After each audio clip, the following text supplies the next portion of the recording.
Good evening, everyone. My name is Luis Perez-Pedia. I serve as chair of the Historic Districts Commission in Concord. Welcome to the December 21st, 2023 meeting of the Town of Concord Historic Districts Commission. The commission will review one continuance and 4 new applications this evening. We will also conduct additional business at the end of the meeting. We're conducting this meeting online in accordance to the Commonwealth of Massachusetts Executive Order suspending certain provisions of the open meeting law. The public may access this call through both telephone and video conference. Members of the public will have an opportunity to ask questions and provide public comment on applications and discussions following the petitioner's presentation and questions from the commission. To do so, please raise your hand in the participant function of the Zoom meeting platform. If you are calling in and cannot use the platform, you may raise your hand by dialing *9. Our host will mute microphones of those not speaking, and in order to preserve bandwidth, may need to turn off video, with the exception of the commissioners, the host, and the current applicant. I will call on each commissioner for comments on an application and then open the meeting for public comment. Once there are no more public comments, I will ask for a motion from the commission to continue, to approve with conditions, or to reject, a second, and conduct a roll call vote. Once the commission has acted on an application, the applicant is free to leave the meeting.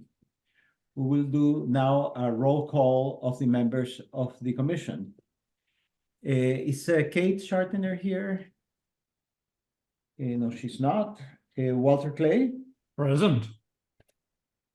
Dennis Ferrer will not be here. Bill Hewitt? I'm here. Catherine Mast? Present. Melinda Shumway? Here. Paul Ware? Here. And I understand Timothy Whitney will not be here. And I am here. So the voting members this evening will be the 4 full members and Walter Clay. So with that, we will proceed to the first new public hearing, which is the Town of Concord, 22 Monument Square, Northbridge, Monument Square Historic District, to install a permanent Dropbox motion light and security camera. Is the Town of Concord here? Carrie? Yes, thank you. Is there? Yes, Welcome. I'm Kari Maitari. Thank you very much. I'm the town clerk, and on behalf of the Town of Concord, I am here to request a permanent location of a Dropbox to the side entrance of the townhouse at 22 Monument Square, along with the security camera and a light. Do we have pictures and plans and that type of things? Perfect. And so this shows the location of the townhouse and the side entrance. You might remember that in 2020 November, for the presidential election, we sought temporary approval and were granted approval to locate the Dropbox to the side entrance, and this was primarily for ballots. The benefit of having the Dropbox year-round is for other town mail, as well as ballots. But during elections, and I can say during the 2022 primary election in September, when we had a double election, we had so many ballots coming in, we had to check the smaller mailbox-like Dropboxes every hour, and there were many, and we have had problems with overflowing Dropboxes as well.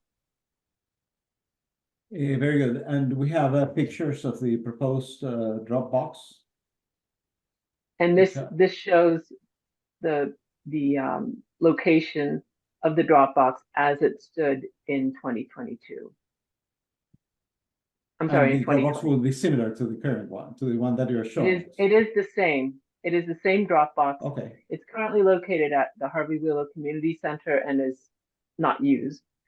And so we would paint it and make sure that the markings are the town seal and the fact that it is a drop box for town mail. Okay, it looks like fairly straightforward. So, Walter, you want to make some comments? If you're gonna paint it, what color are you painting it? White. Is We there just wanted to make sure. particular- Well, it's originally white, and Yeah. but we can paint it another color if the commission feels that another color is more appropriate. I don't have a strong preference. I was just wondering if anybody had considered. No, it's fine. Thanks very much, Walter. Bill? Not sure what you can do to make a modern metal mailbox look historically appropriate. A couple of comments. First, thanks for the light fixture being changed to something that's night sky compatible, and the camera looks fine. But I think painting it, I don't know, a darker color. When I just look at the way it sits, there's the black metal boxes, they're crooked, the post is crooked, the mailbox isn't centered. It doesn't look very nice. I just wonder, is there some way to spruce that up a little bit, center it Yes. or something like Yes. that? But I think painting it a darker color would go better with the brick. Maybe use the same color as the trim, that overhang roof or something like that. All right, we can certainly do that. Thanks very much, Bill. Catherine? I agree. I think this is a important and practical consideration. So, I think we have to look at it from that perspective, and there's not a great deal we can do about the aesthetics, I don't think. But I agree. I think maybe, a dark charcoal or black might be a little less sort of visually I don't know, present. So I agree with Bill. I think that's my only comments. Very good. Thank you, Melinda. I like the idea of the dark brown that's on the overhang there of the door. I think that would be, I think that'd look really nice, actually. So, Thanks very much. Paul? Yeah, I have a couple of questions.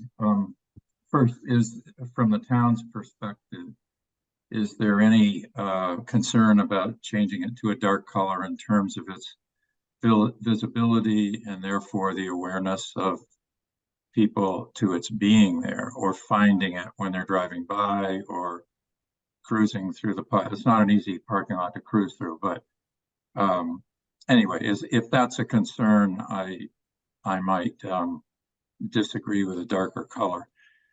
Secondly, is it anchored in some way? What is this thing movable? Can I throw it in the back of my Navigator and drive away with it? Feel the Stuff. votes. There is a cement slab that was poured. Pebbles cover it right now, but Yeah, there is a cement slab that it would be screwed into. Okay. And is the color of any concern? I mean, white is obviously more visible than dark brown or black or whatever. And given its location, I don't have any problem with it being white, but what's the town's view of the color?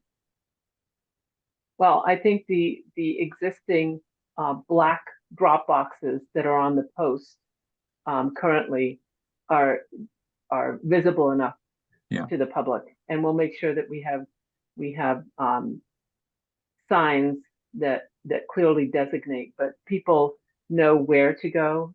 Yeah. So Okay. I think they'll find it. Yeah. I think some consistency in darker color is probably right. And I have no other question. Thanks very much, Paul. I just noticed that Kate Schartner has joined us. Is Kate here? There you are. There I am. Sorry, just took me forever to get in from New York. My concerns initially were same as Paul's. Did it need to be a lighter color for visibility? But not if that's not the case. I would also prefer just I think not prefer, but I think it would make sense to have a color that's already represented there, either the black or the charcoal grayish brown overhang color. That's it. Okay, and I will echo the same concerns of the fellow commissioners. I think a darker color would be nicer. And taking into account that Kate joined us after the discussion had started, I will keep the voting members for this application as we had said before. So Walter Clay will be a voting member for this application. Kate will be considered to have arrived late. And then for the next discussions, she will be one of the voters. So are there any comments from the public?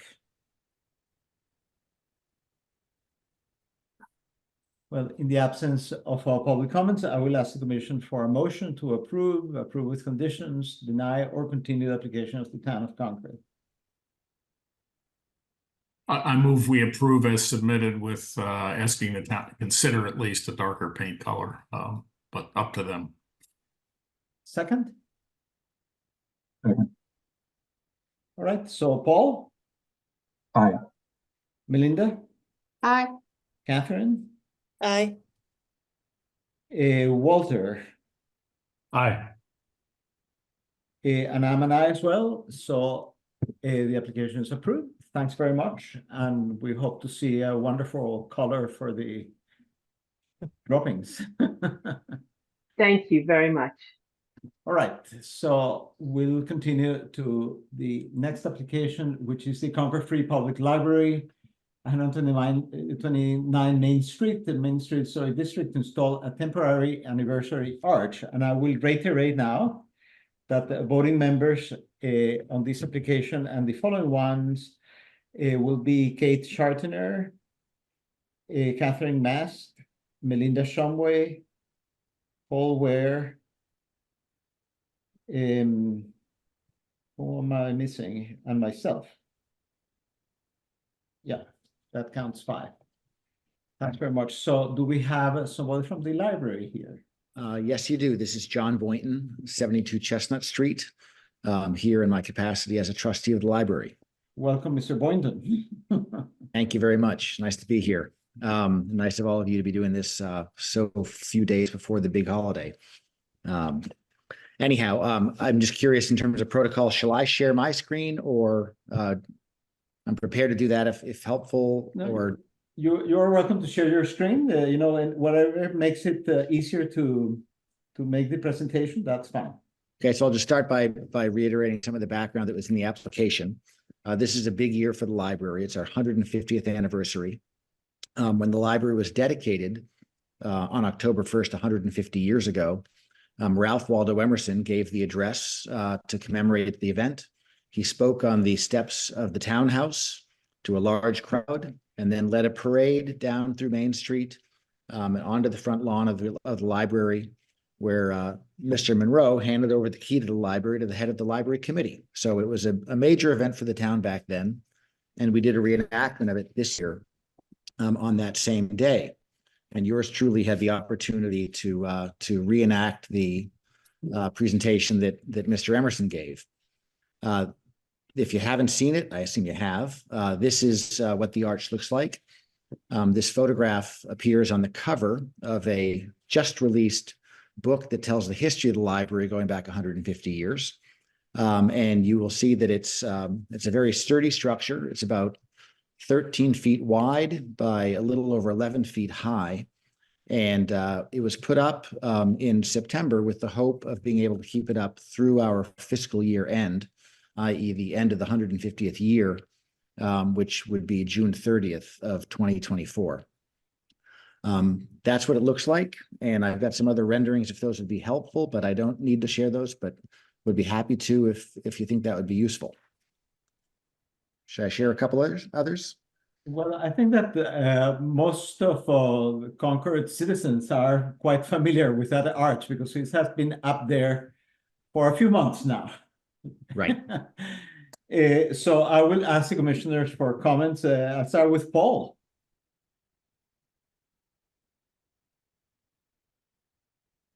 Yeah, I mean, I think aesthetically it looks great. I really don't have any comment, and I'm certainly in favor of your being able to keep it up through the fiscal year through mid 2024. Thank you. Thanks very much, Paul. Melinda, I have no comments. I think it's fine. Catherine, I love that we're, having this celebration and honoring Concord history, and I have no objections to it at all. thanks so much. Bill Hewitt. I think it's very nicely done. No objections. As a citizen, my only question is, has somebody looked at it for safety? Is it anchored well? But that's not our purview. But it looks terrific visually. If you'd like me to answer that now, I could. It is extraordinarily well anchored. It was a All right, good. when we put up, we wanted to be sure that it was not going to topple down due to weather or people climbing on it or anything else. So it's very sturdily anchored. Looks terrific. Thanks. Thanks very much, Bill. Walter.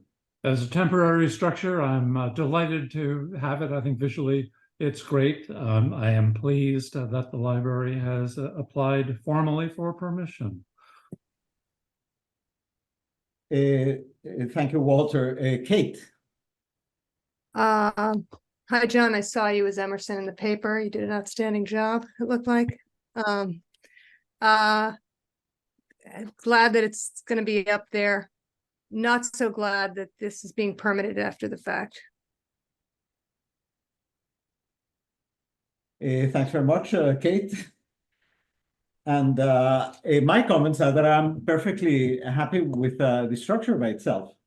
On the other hand, I have to make the observation that the Concord Public Library, it's a very important, not only a very important institution in town, but it's also a very important institution for the Historic Districts Commission, as the library is one of the nominating entities that has a great deal of influence in the operation of the Historic Districts Commission.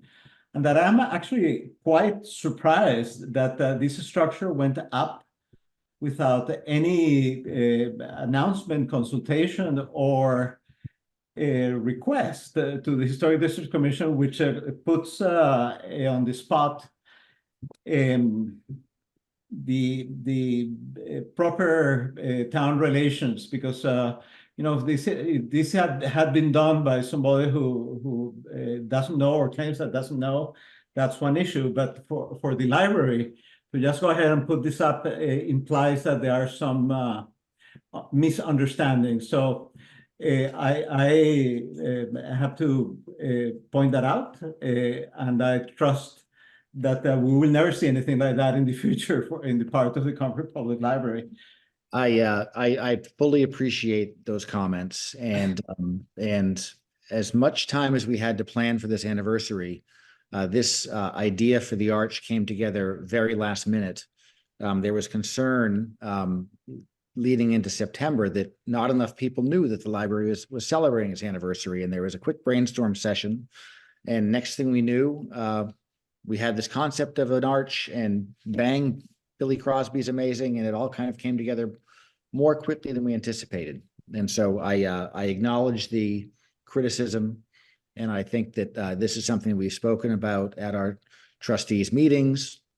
There was actually some ambivalence as to whether we should even make the application and shouldn't just take it down on account of the fact that we recognize we had not handled it properly. But because we've had such good feedback and we think it is a nice celebration, we opted to pursue the application route. So on behalf of the library, I do apologize that we didn't do this in the right sequence. Well, thank you so very much. Now I'll ask for public comments. Are there any public comments about this application? If there are no public comments, I will ask for a vote, and I will highlight the fact that this is for a temporary structure. Is that correct? That will go until June of 2024. That is correct. Okay, so that would be a little longer than the usual 6-month requirement, but this application is highly irregular anyway.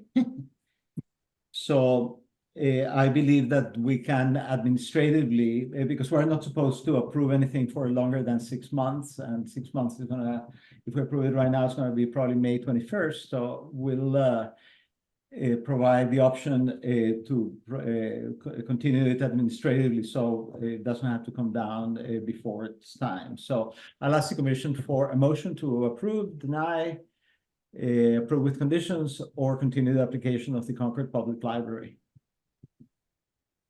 I move that we approve the application for certificate of appropriateness with respect to, I should say, the town of Concord, with respect to the arch at the Concord Free Public Library, consistent with its being a temporary structure, and that it be removed on or about the 1st of July, 2024. Is there a second? I second Second. the motion. All right, so Kate, Aye. Catherine, Aye. Melinda, Aye. Paul, Aye. and I'm an aye as well. So congratulations, and we look forward to see the library celebrating the next 150 years. Thank you very much. We appreciate it. Thanks. Good night. Good night. Right. Okay, the next application is Adeline Harris of 419-421 Main Street in the Main Street Historic District to remove chimneys. Is Miss Harris here? There's Adeline Harris there. Welcome. Thank you. Okay, so I put in an application to remove 2 chimneys from our house at 419-421 Main Street. Yeah, there's the picture. Approximately 2 years ago, 2.5 years ago, we permitted and everything and went through the historic district about removing the interior of the chimney of the one that you see wrapped in plastic. So the interior of this chimney is like the part inside the house isn't there. It's secured and everything. And we've had issues with leakage on it ever since.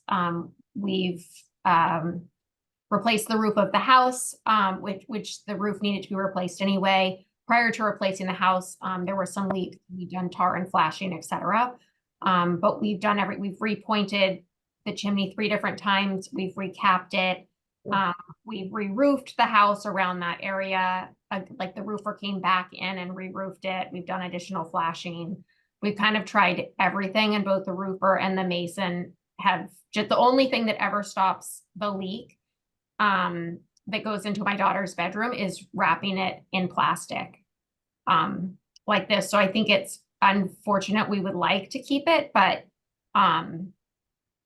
it feels like I mean, the amount of water also coming in is quite significant. Like we have to put a bucket in a room. It's one specific spot where it really comes down. And then there's a secondary chimney at the back of the house. The leak there is not as significant as far as we know, but we think it may be going down to the basement because we have seepage out of the bottom of that chimney in the basement. We've tried with repointing and reparging, and on the inside of the house where that chimney is exposed in the attic, we've reparged that whole area and we've tried to seal it in the basement. But we are getting some seepage that goes into a bathroom, the bathroom roof on our 2nd floor, and it seems to be related to that chimney. So anyway, that's why we're here, is we feel like we've kind of exhausted all path. We have spent 2.5 years kind of trying to fix these 2 chimneys. We feel like we've exhausted all pathways and aren't sure what to do other than ask for permission to remove them. Well, thank you very much. Then I'll ask the commissioners for comments. I'll start with Kate. Hi. Hi. Yeah, I'm just wondering if who are you working with on your chimney work? So we've worked with 2 different masons, HO Masonry, which does work here in town, as well as in Lexington and Weston, Acton, kind of the whole surrounding area. C2 roofing, and then we had another mason that came in. I'd have to run upstairs and ask my husband. He dealt with that. Okay, I The just- same mason has helped us with leakage issues. We have a townhouse in Bay Village in town that has a whole historic wall that's been leaking for 5 years. oh So my we God. have this other mason, we finally convinced him to come out and look at it, and he was the one who said, ask if you can take Okay, the- grind it out and the take it down. chimneys out, because it's not like our issue in Boston where it's a wall. Right, it's just, so yeah. do you know if they happen to apply, there's stuff called like Shield MX and Elastoplex that are silicone, They've done Elastoplex they've And it done, for a little bit, but it seems Yeah. like there's some movement or something in it works for a while, and then as soon as we get wind driven rain, it seems to shift stuff enough that then the leak comes back. And then they even they tried to put this like plastic liner in the top of the big chimney, and it somehow water seeped, like that one really horrible wind driven rainstorm at the end of the summer. Somehow Yeah. water got into the top bricks, seeped in and like filled that thing up, and then it burst. And then we had this huge flood of water on my daughter's bed. So Yeah. we took that idea, we took that out, took the cap off, took that thing out, put the cap back on. So okay, yeah, and yeah, I mean, it sounds like you've done everything you can, and that even if you wanted to save them, it doesn't look Well, great. yeah, and it's like now we have first they had a blue tarp, and then I asked them, can you please do something like a little more aesthetically pleasing? So then they switched to the clear plastic, but that's not a great Right. look either. Well, I'm sorry about that. We don't like to lose chimneys. You probably don't want to lose them either, because that's still. No, one we of- don't. I mean, I think But- it makes the house look really nice, but In this case, yeah, in this case. yeah, I don't know what they're, practically, I don't know what else we could ask of you, so no Yeah. further questions. Thanks very much, Kate. Walter?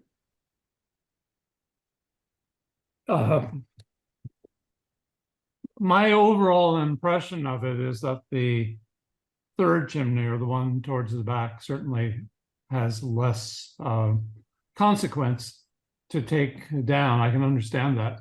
I would be extremely hesitant to take the other one down.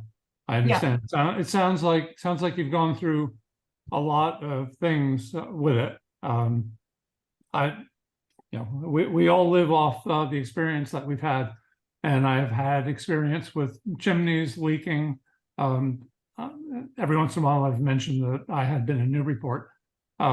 We live next to the Dexter House, which many people think is the most historic house in Newburyport. And I realized at one point that the core of that building had burned out 10 years before we moved in. And I was looking, and this is all about perspective. I was looking at one point, and I realized that the major chimneys on the house were made out of wood, and none of them were actually attached to the roof. There was a gap under every single one. Our roofer suggested that he could do that. He doesn't have experience with, he has experience with putting structures on roofs. He doesn't have experience with like painting them to make them look like chimneys. I understand. I'm very hesitant to be advocating for standard materials to do this as well. But if the choice really were between taking the chimney off and destroying, the historic symmetry of the house, or coming up with something that, for all the world, would pass as a chimney, I would be much, more in favor of that than just entirely taking it down. But having said all that, I'm not the one who's having direct experience with it, but I'm wondering if it actually is a masonry problem or if it is something else that's going on. Another instance I had on my sister house to that historic house in Newburyport, we had a very old line roofer come stand in the back because we were having a lot of problems with exactly this, with chimneys leaking pretty much every time it rained. And this wizened old roofer was standing in the back looking up the top of a 3-story house and just sort of went, there. And he pointed to a spot that was 15 feet to the left and, 5 feet up from where everybody else had been looking. And boy, he was right. Yeah. Just knew where it was. As Kate was asking, who you were working with, and if you're working with a couple of different people, I can understand the frustration compounding from that. But I'm also absolutely convinced that there is a roofer who would be able to take care of this. To me, it's inconceivable that somebody with the proper expertise can't just, solve your problem, soften your pain and all this, and maintain the integrity of that chimney. So Yeah. I'd be loath to say, We had thought prior to re-roof, well, when we had the house re-roofed and it had needed to be re-roofed, anyway, the roof was over 30 years old. sure. When they took, it was actually 3 layers of roof. When they took all of the roof off, well, of course there wasn't any like plywood, but there wasn't even much in the way of cross boards underneath. So we thought, oh, this is it. There just like wasn't enough protection in the roofing paper is called. So they had put all of that in. But I mean, if you guys have a recommendation of another roofer to try, I could try to have somebody else come look at it. I'm not sure I can say that on TV. No, you cannot. It's that simple. But And I'm not going to. I will make a comment at the end. So let's go to, thanks for your comments, Walter. Bill. I'd share Walter's weighting. The rear one is less of an issue. Would be ashamed to lose the one in the front. I have huge sympathy for leaky roofs. In the spirit of options, I'm just working on a project now where we have where we matched a real chimney with a false chimney that is actually, in a sense, a plywood box with real brick veneer. The bricks are an inch thick. Oh, okay. But it's basically a plywood box on top of the roof, and it's above the shingles, so it's it's prone. So that might be a That actually technique. probably would be, and that'd be easy enough. Our roofer's concern was like matching the look, but yeah, we did like a veneer. Yeah, I mean, they can find brick colors. I think compared with having no chimney at all, at least I would say even if the brick color match isn't perfect, it's better than losing the whole chimney. Yeah. Thanks very much, Bill. Catherine. I agree. I mean, I think losing one and especially losing both would be, a shame, in terms of the character of this house. So, I think an exploration of whether there could be a plywood substrate and then a brick veneer added, and create basically 2 false chimneys, really to the eye from, the street or from a ways away might be the best solution here. I mean, I think we can't ignore the practical considerations and what Addie has tried to do over the past 2 years. I mean, that's sort of undeniable. And I think they've definitely done their due diligence in trying to see what solutions they can come up with. So, my mind goes straight to like, okay, well, what's the best solution, based on all these different factors? And I would say, the sort of the false substrate housing with the brick veneer, might be a really good solution. And then of course, where that chimney or the false chimney meets the roof, of course, that would just be sealed. So it would prevent any of these future problems. So, to my mind, that might be a good way to approach this.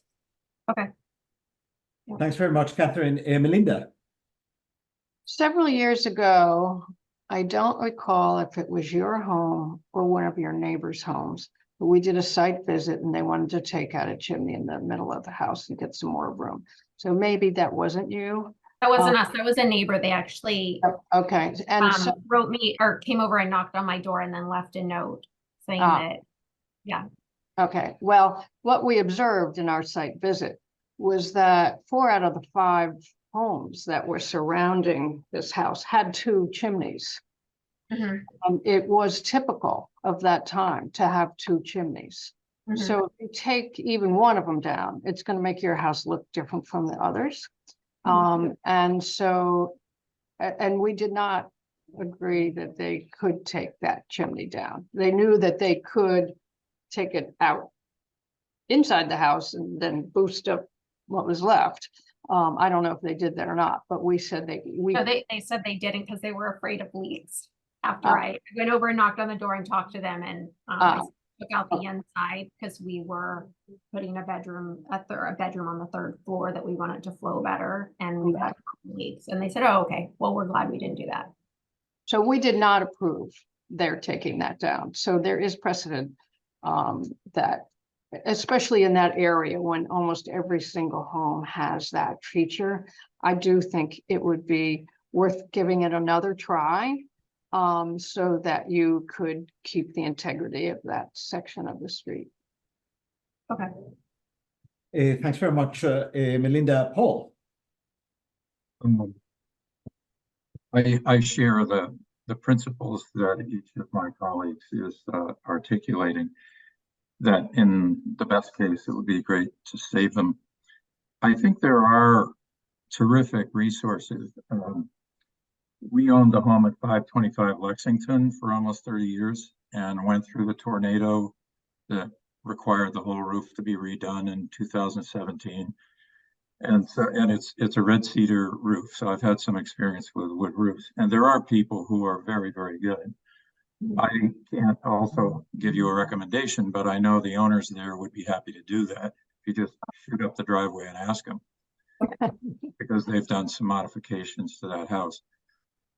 So I'd be pretty confident, having lived there a long time with the same sorts of issues, because the house was originally built in 1863. You know, so you go up in the attic and you can see the bare bricks and so on coming through the roof, but it's doable. And so I share the view that before we throw up our hands here, let's see if we can get you into some really competent historic hands who are really experienced with wood roof. I assume I don't remember. Is it cedar? Is it shingle? No, it's shingle roof. It's shingle. Yeah. Well, that's even easier, I would think. Anyway, you get the point, and thank you for taking your time on this. Yeah, I mean, we're willing to try something else. We were just kind of I mean, right now it stopped because we have the plastic on them. So, but we would like to eventually get the plastic off. Thanks very much, Paul. My comments is that I echo the comments of all the commissioners that have articulated very well what the issue is. From my perspective, these two chimneys are essential components of the historic references of the houses in the street. From that perspective, I would not be able to agree with either of them coming down. From a practical perspective, I am absolutely certain that there's an engineering solution that will convert two leaky semi-functioning chimneys to two props that look historically accurate, that serve their purpose to keep the historical integrity of the area, and that don't leak. And having been the victim for the past several months of multiple leaks inside my house, I'm sure that it can be fixed, because mine were fixed very well, and I have no doubt that that will be the case. So I don't believe that the option of taking down the chimneys is it's really viable, at least from my personal perspective. And I believe that it can be fixed some other ways in a way that it's not too imposing. So I will ask for public comments about this application. Are there any public comments?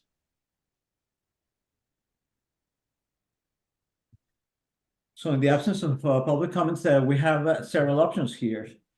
One of them is that we can continue the application, so Ms. Harris can explore options in terms of keeping the chimneys, and they may involve some architectural changes that would also be purview of the Historic Districts Commission. So that would be a good reason to continue the application.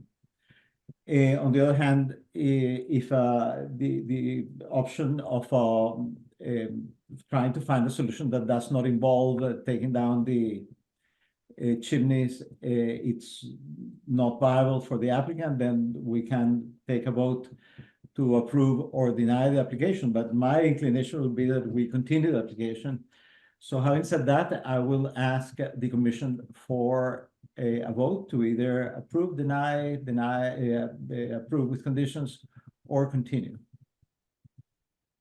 I will move that we continue the application of Mrs. Harris for 419 to 421 Main Street. I'm going to suggest that we continue it to a meeting in February, given the time of year and the fact that roofing can't be done, and that will give her some leeway to perhaps get some resources to take a look at it, or perhaps longer if she feels a longer period of time. So subject to the applicant's request, I move that we continue this at least until February 2024. Is there a second? Second. All right, so I'll ask for the commission for a vote. Kate? Aye. Catherine? Aye. Melinda? Aye. Paul? Aye. And I'm an aye as well. So we will make the note as an administrative decision that this application will continue at least until February. And then we will make the appropriate changes so it reflects the regulations of the HDC in terms of rendering decisions about applications. And thank you very much, Ms. Harris. Just to let you know that our town planner has the option of giving you a list of contractors that have worked with the commission or with the properties that are within the historic district before. They will not be recommending anyone in particular, but you certainly can get a list of people that have worked with them. And I very much appreciate your concern for the house and your stewardship of these very important properties. Thank you. So the next application is Suratias, 29 Lexington Road, American Mile Historic District, to demolish shed, regrade yard, remove side porch and replace with granite steps, replace front steps, replace roof, paint chimneys, replace driveway, install piece stone patio bed, add benches, replace flagpole, replace lighting, install a hot tub, install HVAC condensers, remove awning from side door and replace concrete steps and storm door, replace and install fencing, remove and install patio, replace electrical, remove exterior spotlights, relocate gas line, repair foundation and clapboards, install arbors, replace and install gutters, and construct a landscape island. And I hope that I gave the whole thing. So is Mr. Atias here? There you are. Yes, Welcome. thank you very much. Present to us what are your plans for 29 Lexington Road? Sure. Before, I don't know if you can you, are we visible to you, or is that important? or not? We'll see your name. We I don't see. see your video. So it says that the host has to, can't start the video because it has been stopped somehow on your side of the. Ms. Clifford, are we blocking Mr. Atias? Is Ann there? Okay, great. Thank you so Oh, much. there you are. Thank you. Well, welcome. Now we can see you. Thank you so much. So I'm Zoratius, and this is Katie Wynn. And we currently live at 29 and own 29 Lexington Road. Before I jump into, and I'll be as brief as I can possibly be here. I do want to talk a little bit about the history of the house. The house itself, obviously mid-18th century home. It is today's only structure in Concord that retains a large wood frame gable end in what would be a typical 19th century commercial or manufacturing building. So we feel like it's a very important house in the community because it's the only one of its kind that is set the way it is set. In looking at the history of the house, the front form of the house, the current elevation, I would say, was put on or probably added by Charles B. Davis, whose labeled plaque is on the front of the home. It's interesting because Charles B. Davis is not the 1750 person who built the house. I think the plaque should change. I know that's not on my application because he's not the original founder or creator of the house. Charles Davis purchased the property in the 1820s, and he's the one who transitioned it to the Federal or Greek Revival style that you're currently seeing on Lexington Road, from Lexington Road. Originally, the house was probably conceived in the 1761 or 1763 as a goldsmith shop.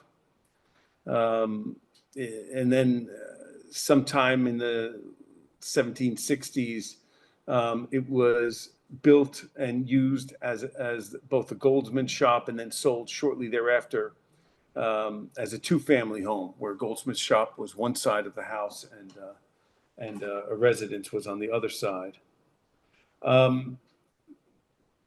The deed in 1763, and we've done. I don't want to take too much time, but we have a pretty significant history, a deed history of the property, and an entire file of research related to the house. In 1767, it was divided in half and actually sold separately. When it was sold separately, it was used for living on one side and a goldsmith's shop on the other. Later, it was enlarged, used by a variety of artisans and small manufacturers until the middle of the 19th century. And still, the house was added onto relatively significantly in the middle of the 19th century. First floor framing of the front section of the house, which stands over a crawl space, is consistent with 18th century construction. The back of the house, where it slopes, I think was probably the original structure, or added onto the original structure, added onto it separately. So there's really two homes here combined and divided into a four-family at one point, but immaterial of that. It was sold separately, but then it came back under one owner. It was known as the dwelling house in 1774, where it was used as a shoemaker shop. And then it became a general store. So it's been a business house, actually, for the majority of its lifetime in use, until about 1815. The shop was smaller even at that time than you're seeing today. And it contained 2 to 3 manufacturing locations throughout the house, both first and second floor. Then it changed somewhat at a later date in the 1820s to a harness shop, and a carpenter owned it for a period of time. It was a tailor shop, and I am getting to the current time period, so just bear with me for a moment. And then it was called in 1827, it was called the Red Shop, where Charles B. Davis, who has the plaque, somehow, I don't know how the plaque got to the front of the house, because he doesn't come into fruition here until 1827, where he was a storekeeper and, believe it or not, a real estate investor in the town of Concord, and also the town's postmaster. So the town, obviously, the house, like many of the houses along Lexington Road, has a very rich history. Mr. Attias, I'm sorry to interrupt you, but we are quite familiar with the history of the house. Okay. So I trust that the excellent comments that you're making right now are relevant to the changes that you are suggesting, because of course, every time that we approve or that we consider an application to make a change in one of the historic districts, it implies that there are some historic references that are being maintained or that are being created. So from the perspective that your narrative supports our understanding of those historic references, and I'm more than happy that you continue. But on the other hand, just an account of information that that we usually have because we have an excellent town planner that figures all those things and sends us memos. So just as a point of information and observation, Sure. please continue. Sure. Well, so instead of continuing to the modern age, I would say that the only significant additions to this house in modern times that would be considered major alterations to the exterior structure included the exterior chimney on the driveway side of the house, that's on the front driveway side of the house, and the screen porch, and the shed. Those are the three things that from the 1800s to today, those are the three things that were added onto the house. The fireplace, exterior fireplace that you're currently seeing there on that image, that porch there, and then the shed that was behind the house. Those are the three modern appendages that have been added onto the house. For us, I think, you know, I think we're one way or the other. I think we're going to be pretty aligned with the Historic Commission in what we hope or aspire this home to be. You know, we really want to bring it back to a sort of vintage aesthetic that is more in line with honoring the downtown, you know, its prominence in the downtown district, as well as, you know, sort of a more historic aesthetic than it currently has.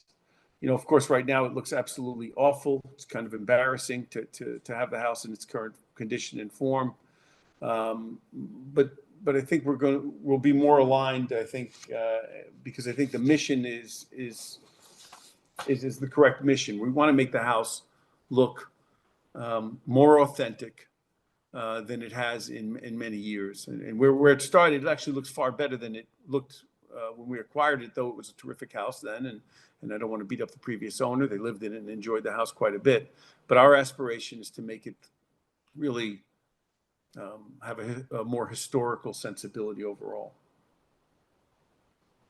So should we get into Yeah. So I'll just speak of this. So obviously I just want to ask you because you know your application is very thorough and it's quite intense, to say so.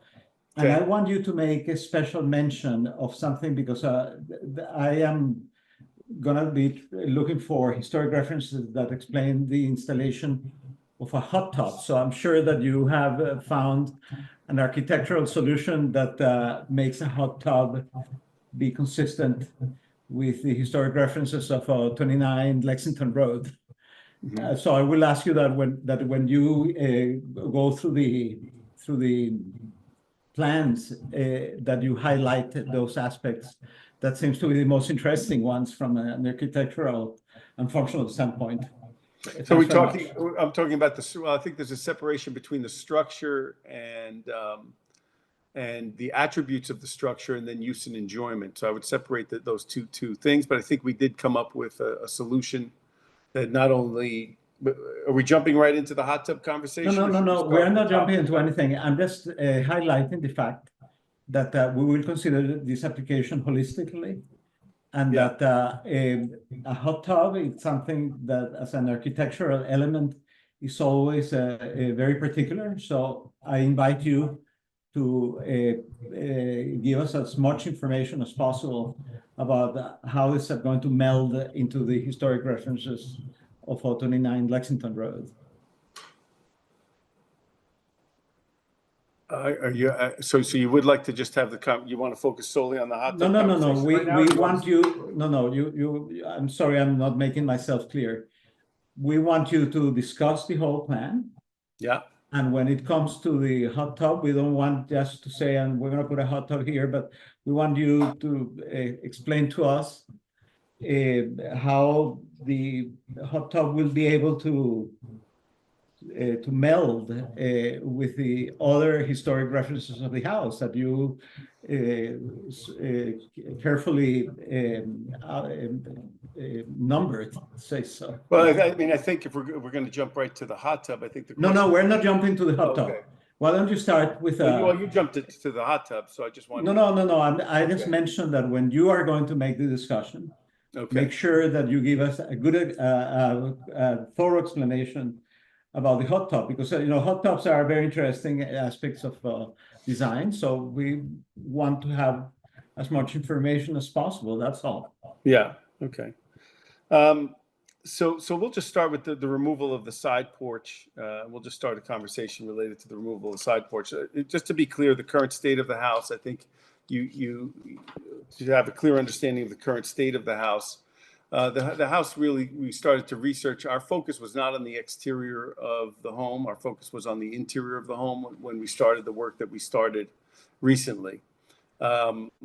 The entire pitch of the backyard was pitching towards the house. If you look at the slope of the back of the house, we initially started looking at making interior changes, not exterior changes. We now find ourselves presenting to the Historic Commission exterior changes, which will take a lot of the budget that we were hoping to do for potential future interior changes. So those will be delayed for a little bit as we resolve the exterior look and feel of the house. In relation to the side porch, which we're looking at here in this image, the side porch obviously was built at some later date. There's nothing really authentic about it, and I think it really impacts the overall look of the original intent of the house from the street. It is a rather tight driveway. The concrete foundation of that side porch is labeled, as you can see, 1975. There's nothing that feels historic about it. If you go to the next photo there, you'll see that there is a metal screen door there. You can go to the next photo and you'll see 1970s sort of what I call Florida windows, sort of sliding windows and such. You can go to the next photo.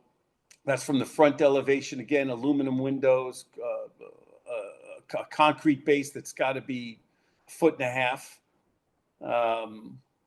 high.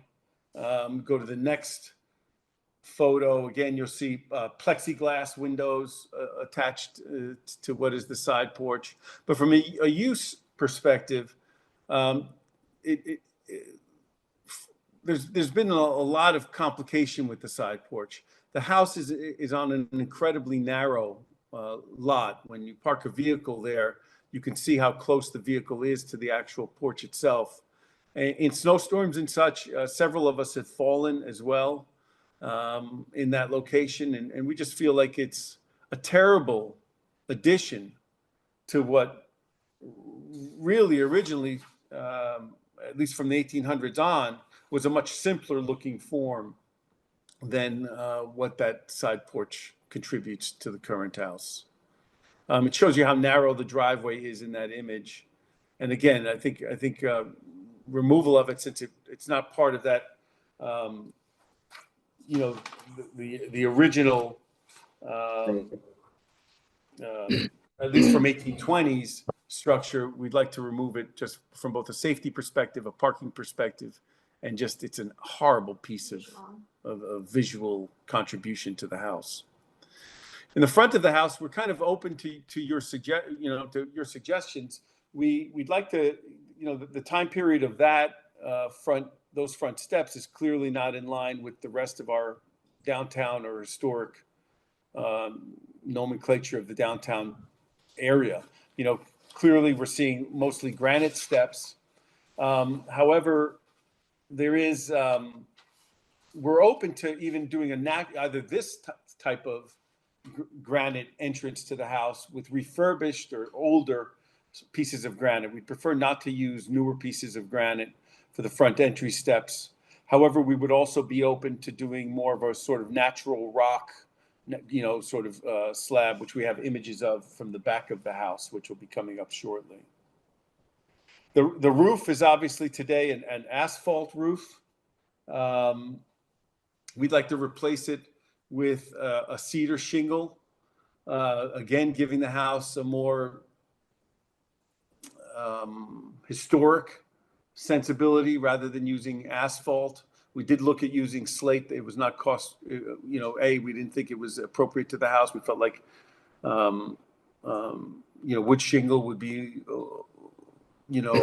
would have been more in use rather than asphalt. So we just think that would really enrich in the way the house feels. Excuse me, Mr. Atias. Louise, it's Kate. Yes. This is an incredibly broad application, with a number of items that have been brought to us for permission after the fact.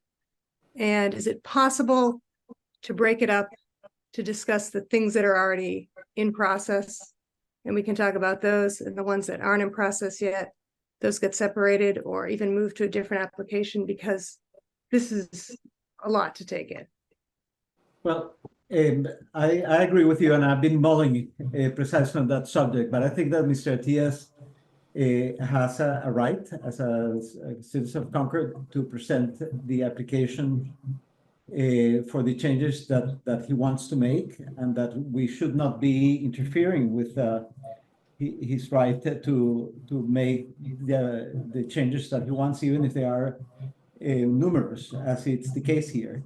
But what I will say, as I said before, is that keeping in mind that this application is so complex, that I invite the applicant to be very specific about what he wants to do, and to avoid any comments about the reasons why those changes need to be done and so forth. You see, what we're going to consider is the changes that are being suggested, and then we're going to take a vote, and based upon we consider that they are historically appropriate or not.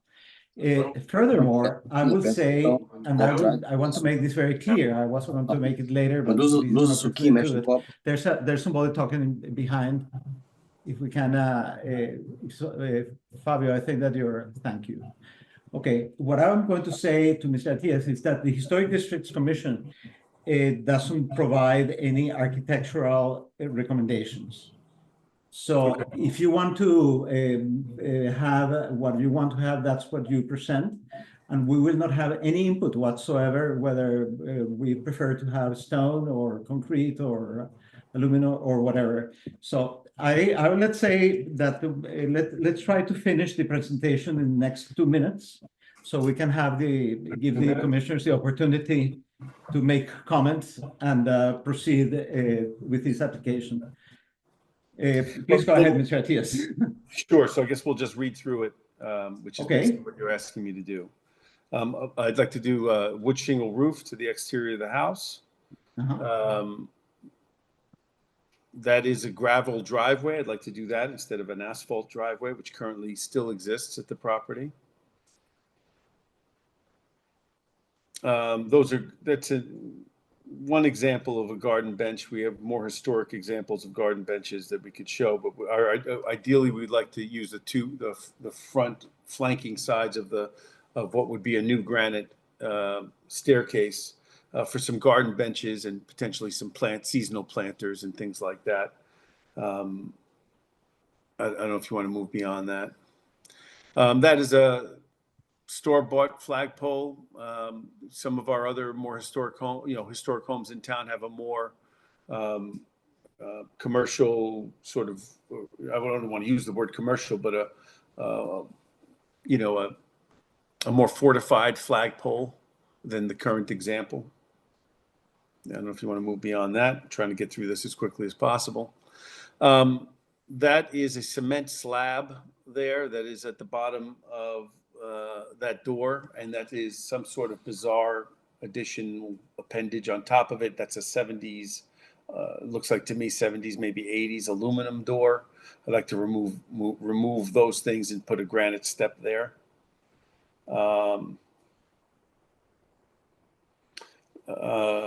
Gutters obviously would be copper gutters. This is obviously shows you what's there currently.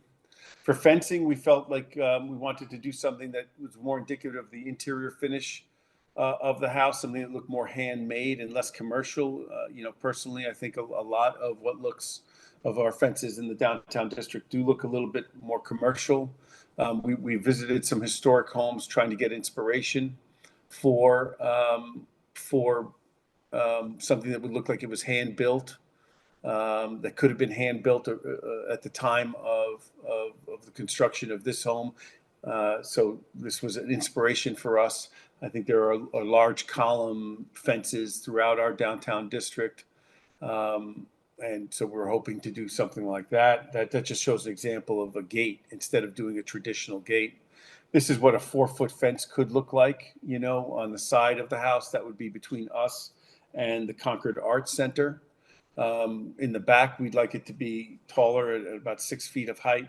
You know, this is, you know, the Concord Arts Center is a wonderful neighbor. We're pleased to be there. We support them fully, but they also, you know, are a business operation. So a little bit of privacy between us and them would be ideal. That would be at a 6 foot. That's an example of a potential 6 foot fence in the backyard. There it is on what it could look like. We'd like to do a patio on half of the backyard. You can see it on the sketch or diagram we offered. That those are simple flagstones. They can be in blue stone. That's the type of patio we'd like to do. The patio that was in the backyard was probably done in the 1970s at the same time as the porch, and was a bit of a peculiar looking object. When we do the driveway, we'd like to run new electrical, by the way, just so you know. When we do the gravel driveway, we would like to upgrade the electrical service in the house. The electrical service in the house is not sufficient enough. The house currently is air conditioned with window air conditioners, so seasonally. I just want you to know there's 6 air conditioners that stick out of the house. We'd like to put in an HVAC system. The air conditioners would be behind the fence area, so you wouldn't see it. These are the types of lights that are attached to the side of the house. We'd like to remove those. We can keep on going, I guess. I'm trying to honor the timetable. There's another example of a light that's just randomly attached to the side of this house with exterior electrical conduit.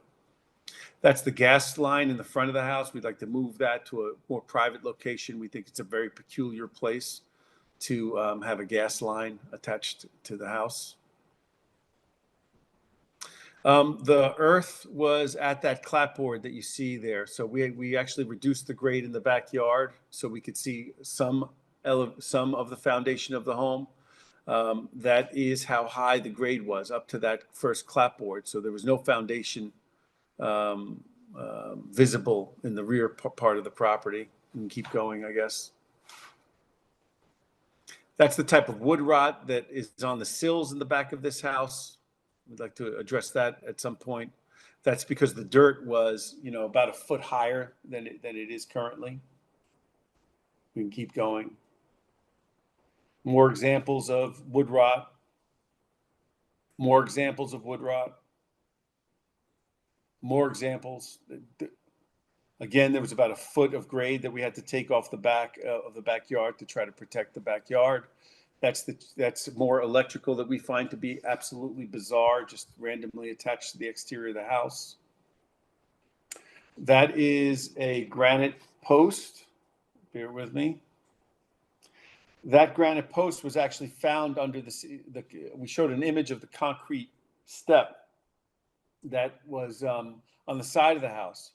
When we reduced the grade of the back of the house, we actually found that granite post and the current stone that we have in the back of the house. That granite post was a step entering the house, but it was covered with a block of concrete. They didn't even move the original beautiful granite. They just poured they put a concrete form around it for the back step of the house. And that piece of granite, which we now put on the corner post on the property line, was actually discovered underneath the concrete slab that was the back step into the house.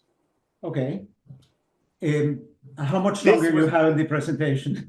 This was also a stone. I just want to bring this stone to your attention where you see that stone there. Just so you know, that was underneath a poured concrete slab that was the entrance into the house, if you can believe it. So both that and the cornerstone piece of granite that is now standing in between the art center and us was actually sitting on top of that. And then what they did, whoever did the work, literally must have taken, you know, a couple of pieces of plywood and poured it on top. We chiseled away that granite post. Mr. Artias, could you limit yourself to tell us what are you planning to do and not what has been going there Okay. and the anecdotes.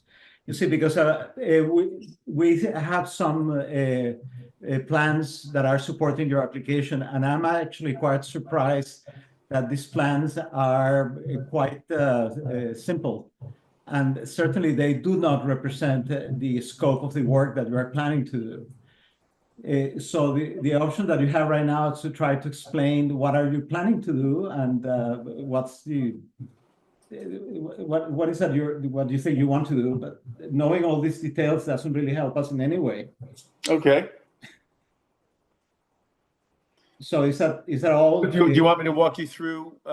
We want you to say, you see, we have a very, very limited plan over here that doesn't show the current status of the house. Well, it seems to show the current status of the house, and then has some annotations that you are saying that you're gonna remove the side porch, remove the chimney, or you're gonna change features in the front and back. You're gonna change the gravel. You're gonna replace the roof. You're going to put some fencing. You see, we need to address each one of those points with a plan that represent the changes that we're going to make. I do not believe that your drawings right now support the application that you are submitting. You see, so I would seriously consider that you reconsider the current application you are making until you generate accurate plans for this extreme detailed list of things that you have put in the application, but certainly are not supported in any way by the plans that we have available to us.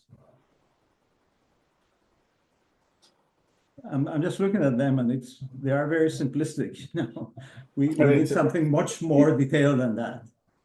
With material samples. We need materials, we need drawings, we need perspectives, we need elevations in all cardinal points. This is certainly not anything that the Historic Districts Commission will even consider of approving. And of course, it was mentioned, unfortunately it was quoted, that a lot of this work was done without any input from the Historic District Commission, probably one of the most historic places of the town. Therefore, let me finish. We're not going to make any exceptions to the process that we have kept in the Historic District Commission for a long, long time. So the options that we have here is that you finish your presentation in the next as soon as possible. I will recognize that the hot tub that was so interesting, at least at the beginning for me, is not even mentioned in any of these plans, et cetera, et cetera. It is mentioned. It says hot tub is number 9. It says well, number 9, but I tried to find what the number 9 was, and I could not find that number 9. Is right there. And if you go back to that plan, it's sitting. Okay, well, but at any rate, even if it's number 9, it would not support what we can offer. So I think that I'm going to go ahead and ask the commissioners for comments. I think if you want, if there is anything essential that you want to say, Mr. Attias, about your application, anything that will instruct or that will enlighten the commission about the foundations for the historic references that you are changing and incorporating into this structure. Is there anything else? Well, I'm not sure what you mean. I think what we're talking about is a landscaping plan for a house, right, with a roof change and a painting of a chimney. There are other suggestions there, like grape arbors and things like that. So I'm not quite certain why it seems incredibly radical. You know, maybe you don't like my hand drawing. That may be something that you don't care for, but it's pretty easy to see that there's there's about a 15-foot drop from the old burial ground to the backyard. In order to see where it says number 9, which is the hot tub, in order to see the hot tub in that location, which is not currently where it sits, because obviously we don't want to pour a concrete we don't want to pour a pad for a hot tub if we don't have it approved. The hot tub is just in the backyard now, sitting there. But number 9 is the location where it could not be seen from the front of the property, the side of the property, nor could it be seen from the old burial ground. So placing a hot tub in that location, if that's what we're going to jump into, is the only place where it couldn't be seen. We'd ideally like to have a grape arbor above it, and we prefer the grape arbor in our thinking since we put in this application. We'd prefer the grape arbor to be built out of natural tree trunks. Okay. Which Mr. would be, Diaz, I'm going to stop the presentation at this moment, and I will make the observation that will go on the record that the plans that you have submitted to support your application are insufficient.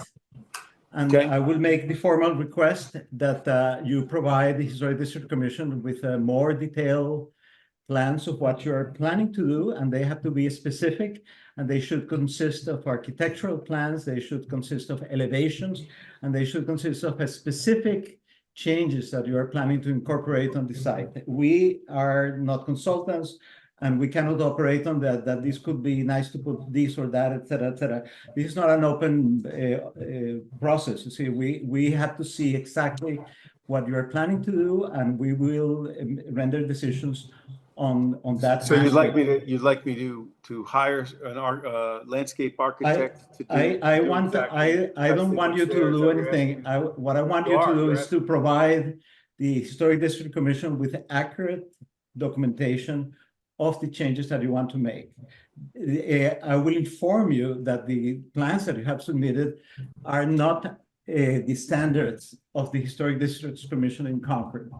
No application has ever been approved, supported by plans such as the ones that you are presenting. Therefore, if you want this application to be considered further, you will have to present detailed plans. Sounds good. And I'm just trying to tell you that these plans are not sufficient. So knowing that we have a substantial defect on the application itself because of the plans, I will not jump into comments by the commissioners. And I will start with Mr. Ware, Paul Ware. Thank you, Mr. Chairman. I think we need to get the temperature down here. And I think what the chairman is saying, and I think correctly, is that typically what we see are specific architectural plans with dimensions, elevation. We see materials that are proposed to be used, and we also see a scope for each application, which is, we got a lot of feedback here. I don't know who's not muted, but real problem. I think we typically have a discrete enough agenda of what you intend to do in the foreseeable future that we can, number one, comprehend it, number two, have an exchange with you about what's appropriate. So while we're not in the business of making suggestions, I think if you meet with some of the staff, you'll understand exactly what we need, and this will, this has the potential to go significantly more smoothly. The scope of what is being thrown at us tonight, I think, is not comprehensible and probably not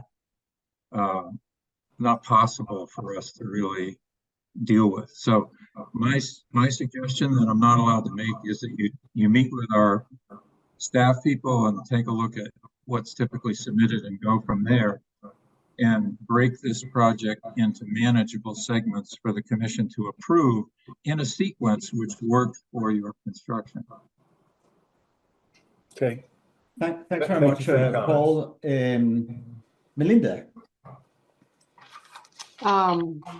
I hardly know what to say, because we're both realtors, and you see, maybe you haven't tuned into past Historic District Commission meetings, which are online, and you can even go back and look at the videos, so you can get a drift as to what a typical even the pictures were not the kind of pictures that we're used to getting, and we need cut sheets of when you say lighting, we want to see exactly what kind of lighting. I mean, it has to be much more specific, and really even doing all the work that you've done already. When a historic district home can't do anything to the front of the house without submitting something. And so this comes as a little bit of a shock that. Well, the only thing I really did to the house was lower the grade in the front of the house. That's what's been done to the front of the house. The driveway still stands, and I put up a granite post. So those are the two changes to the front of the house that you see. Other than removing plantings, that's what's been added to the house: a granite post on the property line, and removing some dirt off the front. The driveway hasn't been removed. Nothing else has been touched. In the backyard, there was a 1970s shed there that was taken down so I could reduce the grade to protect the house. That's Okay. all that's been done to the house. I haven't done anything to the front of the house other than reduce the grade so I could look at the foundation to discern whether the foundation had any complications for a future construction project.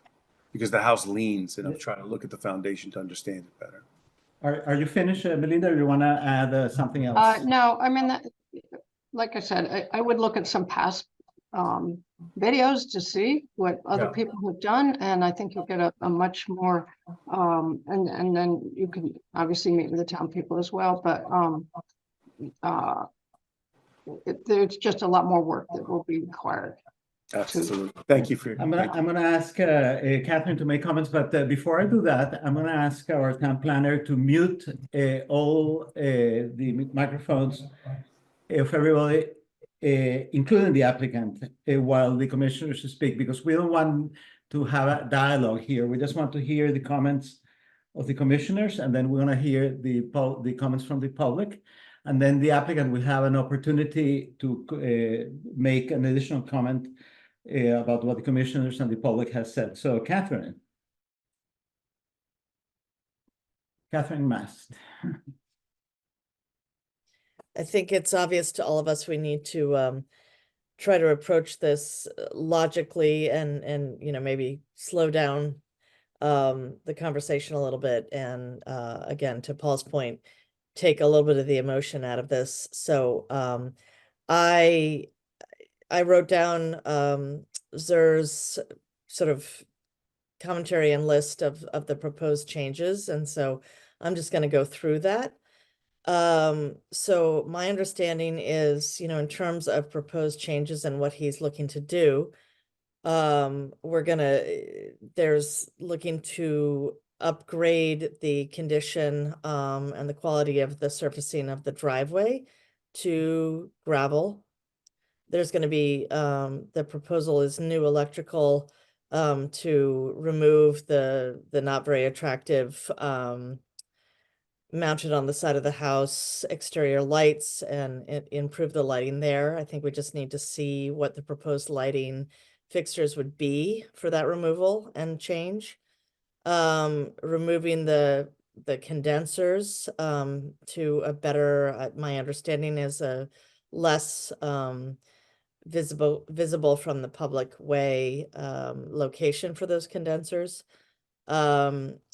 And copper gutters are being proposed for the house.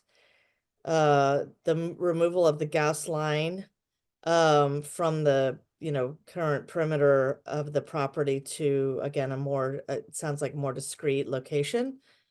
Removal of the cement slab step and the aluminum overhang, which I think we can all agree is none of that is historic and could and should be improved upon.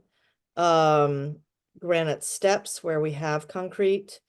The proposal of a nice garden bench to be determined, and a flagstone patio as part of this application. The granite posts, and if I haven't mentioned already, the gravel for the driveway. So there was also mention of a grape arbor.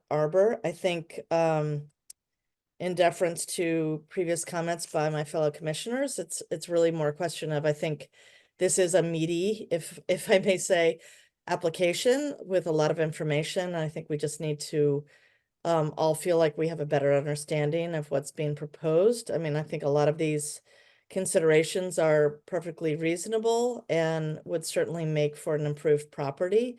But again, I think we're just in the position of needing to have a better understanding and just sort of maybe slow this process down ever so slightly so that we have a better understanding of all that is being proposed here. I would love clarification about the location of the hot tub. You know, I understand that there are efforts being made here to make sure it's out of the public way in terms of sightlines. But if we could just see a drawing that helps inform exactly where that's going to be placed, I think that would be helpful.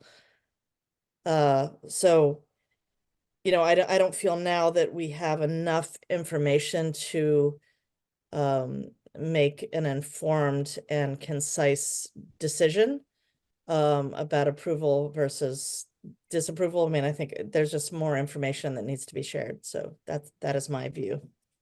Thank you very much, Catherine. Bill Hewitt. Am I off mute? I apologize. I won't say much more, except I will say that the spirit of these changes, I think we'd be thrilled to see this set of things done. But the specifics of what the new design looks like, including tear sheets for benches or for lights or screen door, storm doors, would help us make a decision. Thanks very much, Bill. Walter.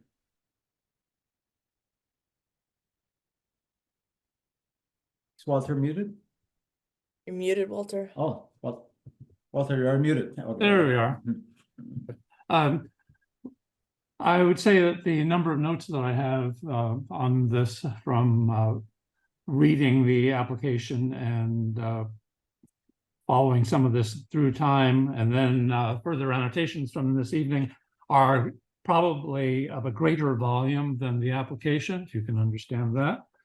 So I have a couple of major concerns that haven't been addressed, I guess, and one of them is that the constant references to trying to recreate bits of history one way or another, and without having, and this in some ways deserves hopefully a constructive comment for you. It's hard to be able to focus on what you're actually trying to do here when so many of the references that you're making are to almost a false recreated sense of historic of the historic nature of the property. I'm sure you have a vision for what you want to do, but there are 20 different individual things that all are being described as being more historic or a reference to this or this or this or that. You end up with a pastiche rather than something that's actually solidly place and building specific there. And that bothers me. The other thing that bothers me greatly is that we're seemingly, and it hasn't really been addressed as far as I know, we're being asked to retroactively approve changes. And I know you said there aren't that many things that have been done, but the impression overall of the things that you have done is that quite a bit of work has been done on that property. Certainly has a much different street view than it did when you started. And we're being asked, I assume, to retroactively approve all those changes, and nobody has said boo about that. It's all just being treated as if it's a brand new application that has inadequate explanations. And I would like to know a little bit more about why we're being asked to approve all this work that has already been done. And I'll stop there. Thanks very much, Walter. Kate?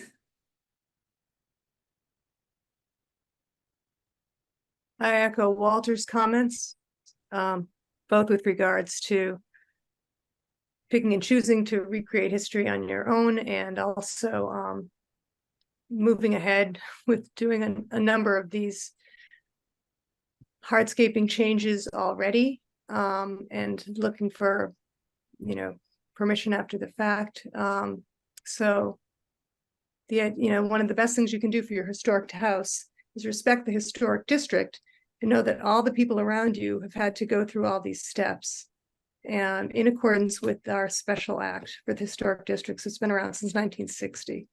So I look forward to seeing your proper application and ask that you don't do any further work until it's all been reviewed. Thanks very much, Kate. I will echo all the comments of my commissioner, of my fellow commissioners. And then I will ask for public comments. Are there any public comments about this application?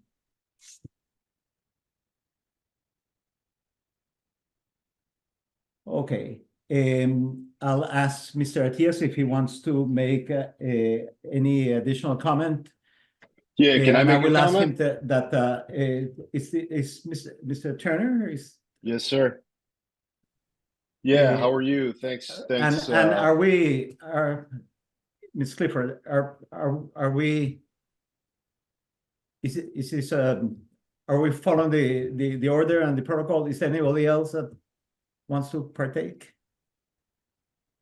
Well, Is it the public comment moment? This is the public commentary Yes. moment. Okay, so we can go ahead with public comments. Yeah, great. Okay, Mr. Turner, yeah. if you would be so kind to identify yourself for the Yeah, record. Sean Turner, 164 Old Stowe. My daughter goes to school across the street from this property at the Milldam School. Spent a lot of time over there, and I don't know. I feel like Mr. Atias is being unfairly attacked this evening. He's made some aesthetic changes to the house. His history speaks for itself in the town, in terms of development and tastefulness. And, I guess I'm a little confused here. He's just trying to make this house more aesthetically pleasing in a historic basis and following the town guidelines. Thanks very much for your comments, Mr. Turner. Are there any other public comments? Mr. Atias, do you want to make an additional comment? And I'll ask you that you limit your comments to a minute or so. Thank you for your feedback. I'll put in a more formal designed application. I think I want to acknowledge that it was a rushed reaction to a rushed approach, and that I don't think the intention of what I want to do or what we think is appropriate for the house will change much, but I guess I'll have to hire someone to present it in a more formal fashion. So thank you for your feedback. Thank you very much, Mr. Atias. Now I will ask the Commission for a motion, and let's take into account the following. The application that we have from a technical standpoint is incomplete. So from that perspective, we would not be able to approve it, of course, but I don't know if we have the option to continue it in the sense that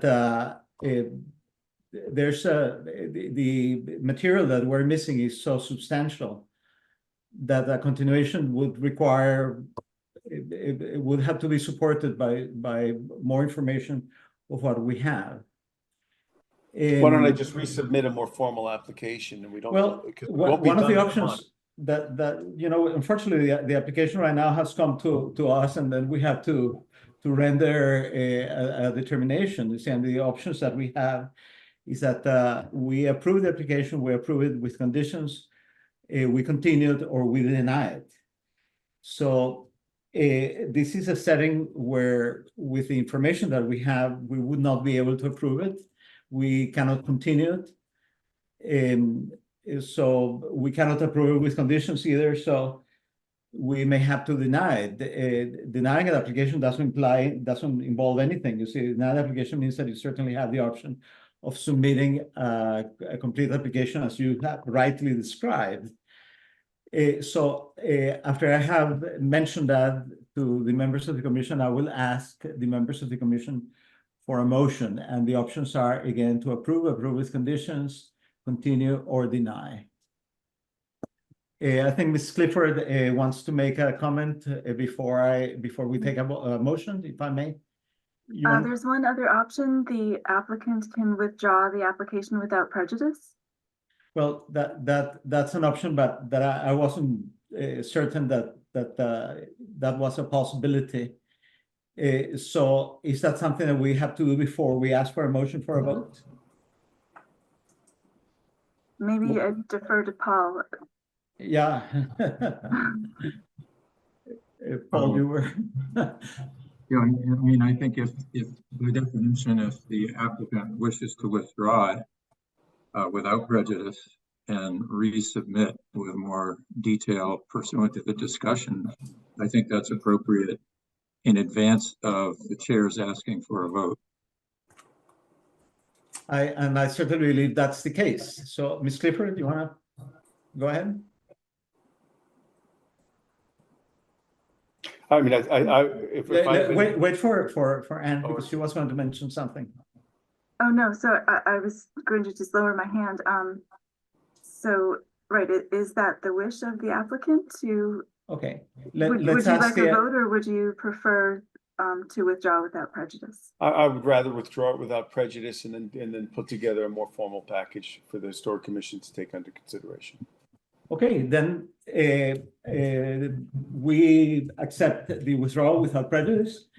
And I want to recognize Mr. Artigas for the fact that he wants to do something that we collectively believe that it's going to be an improvement. Unfortunately, we have a set of rules, regulations, procedures, etc., that forces us to be very specific on what we need, but I'm certain that we're going to have an excellent application in the future. And I have no doubt that the end result will be an improvement in downtown Concord and an improvement for 29 Lexington Road. So thanks very much for your presentation, Mr. Artigas. And we'll go to the next application, which is a continued public hearing, which is Fabio Construction, 3133 Langus Street, the Northbridge Monument Square Historic District, to modify size, massing, features, and materials in order to convert the existing two-family dwelling into a one-family dwelling and demolish the existing three-car garage and construct a new dwelling unit with an addition connecting the two. And I will make an announcement at this moment, which is that I am currently engaged in a business relationship with Fabio, because he was smart and kind enough to fix multiple leaks in my roof and do all kinds of things. So I think that from the standpoint of having the appearance of a conflict of interest, I will recuse myself for considering this application, and I will ask Walter Clay to be one of the voting members, and I will ask the Vice Chair, Melinda Shumway, to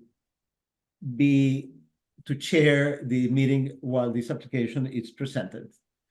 So Melinda, you're on. I can help you out if you wish. You are muted. Imagine if I fix everybody's house, I won't have nobody to vote for me. That has been done before, Melinda. You're still muted. No, you are muted. Nope. Okay. Okay, sorry, I didn't mute myself, so I guess that's from a higher level. So Fabio, would you like to tell us about what you are? I mean, we had a site visit today. We did have 3 people there, but let's go through what you are planning to do. I think I'm gonna ask my friend Elise if she can speak for me. If you can unmute Elise. Okay. Hi Elise, how are you? I'm good, Fabio. Hi, how are you doing? Can you hear me? We're doing great. We're doing great. Okay. Okay, so I'll just kind of go through what we talked about at the site meeting today. So this is a current two-family house. It was built as a two-family house a long time ago. It's a hip roof, you know, fairly straightforward rectangular structure. So the idea is to keep the original house basically the same, opening up the front porch to make it an open porch, taking out one of the doors and putting a window there. But other than that, the symmetry on the front in terms of the windows will remain the same. On one side, the right side, which you do see coming down Lang Street, there are some window changes proposed on that elevation, but the basic elevation, roof, et cetera, all stays the same. At some point, there was an addition put on the back of the house, and it's really in very in not great shape, especially on the inside. So that would be taken off, and the house would just be the rectangular main box that it was at one point. So we looked at different ways that, you know, to approach this project. So one way was to then turn the whole thing into a single family house.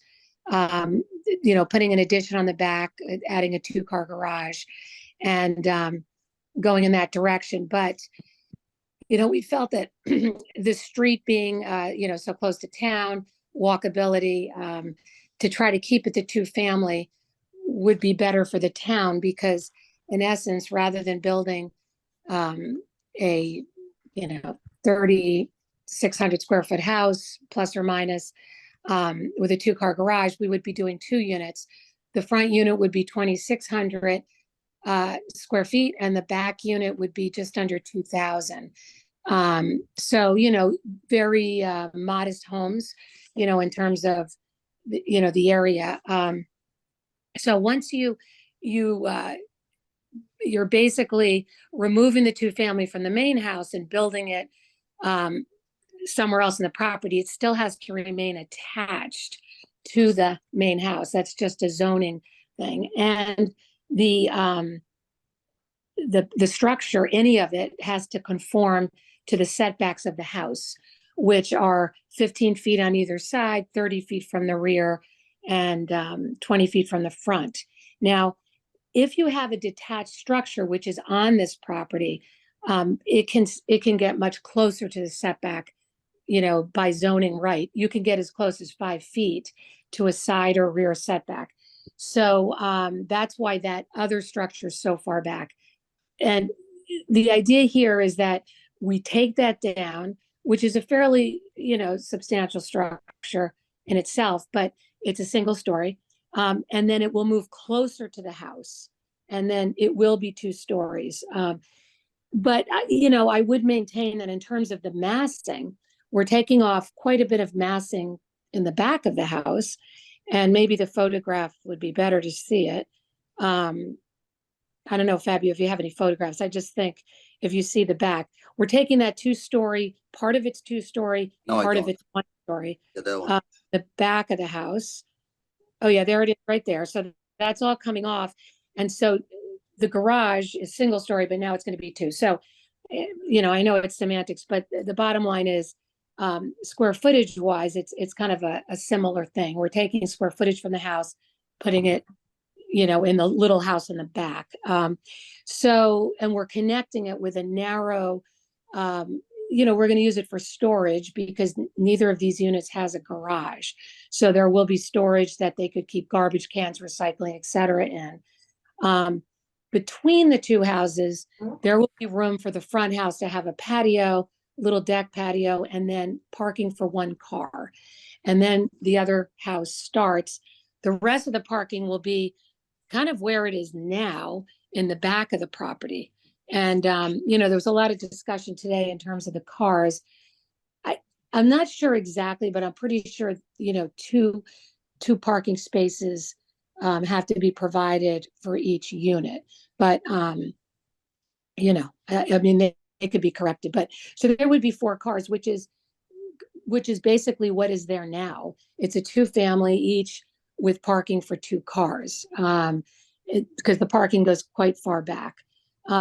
So the idea of the structure was to keep it, it doesn't go higher. It's about a foot lower than the main house.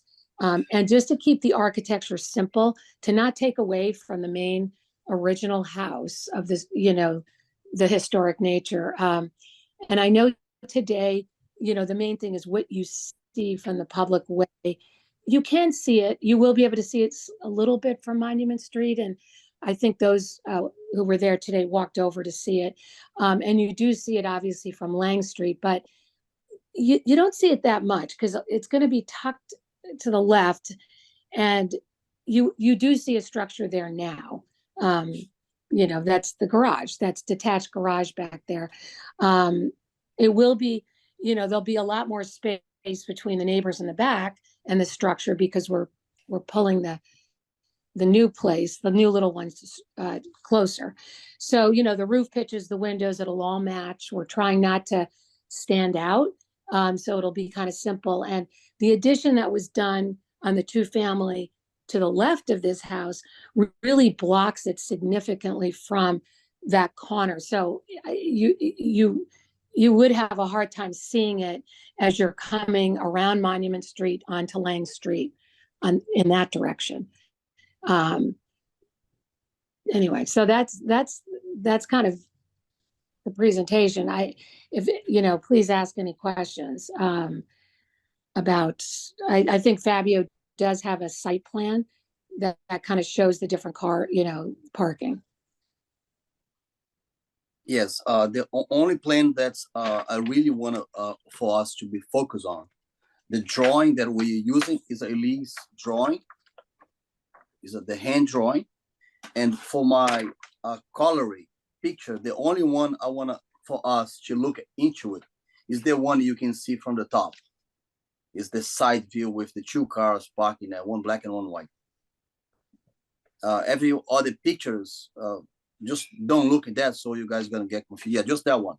That one is the color drawing that I want to be looking at. All the other ones in color, I don't want that one to get interfering with the architectural draw that Elise provide. Just want to make sure on that one.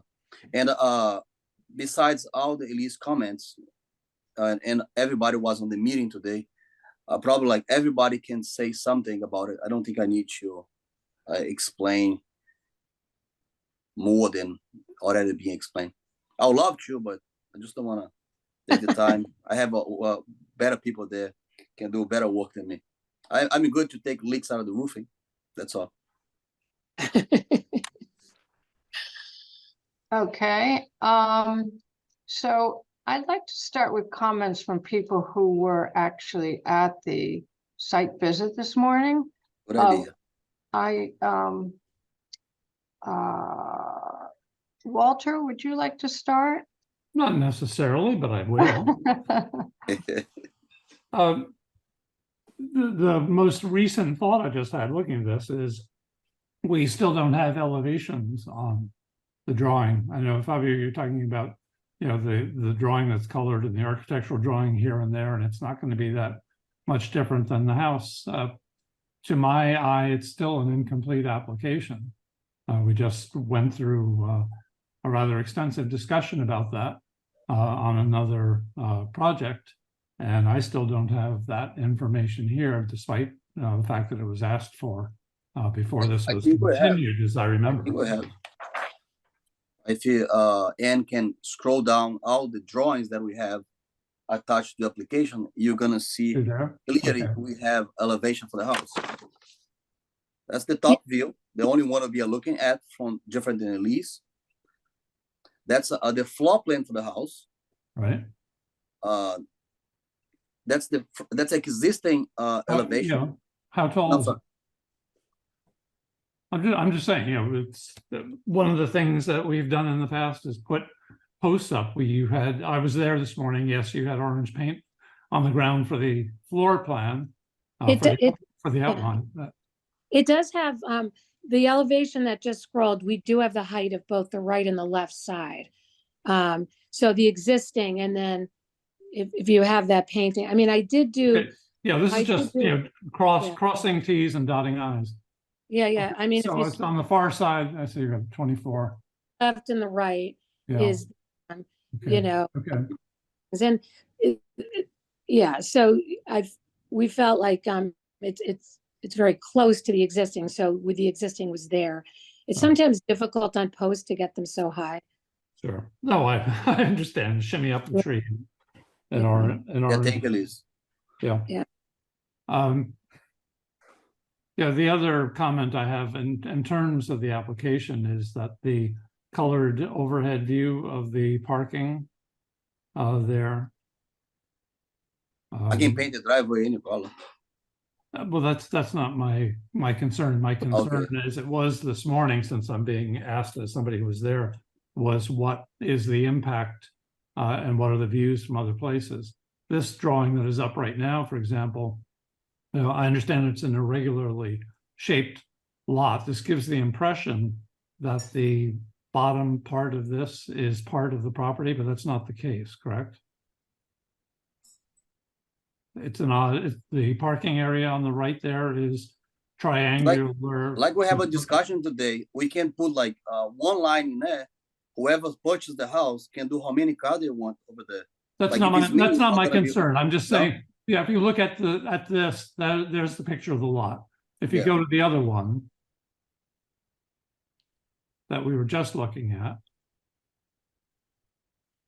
there, that all I'm saying, it's disingenuous to me. It suggests that the green area on the bottom here is part of this lot, whereas it's not. And I don't see the setbacks to the adjacent properties there.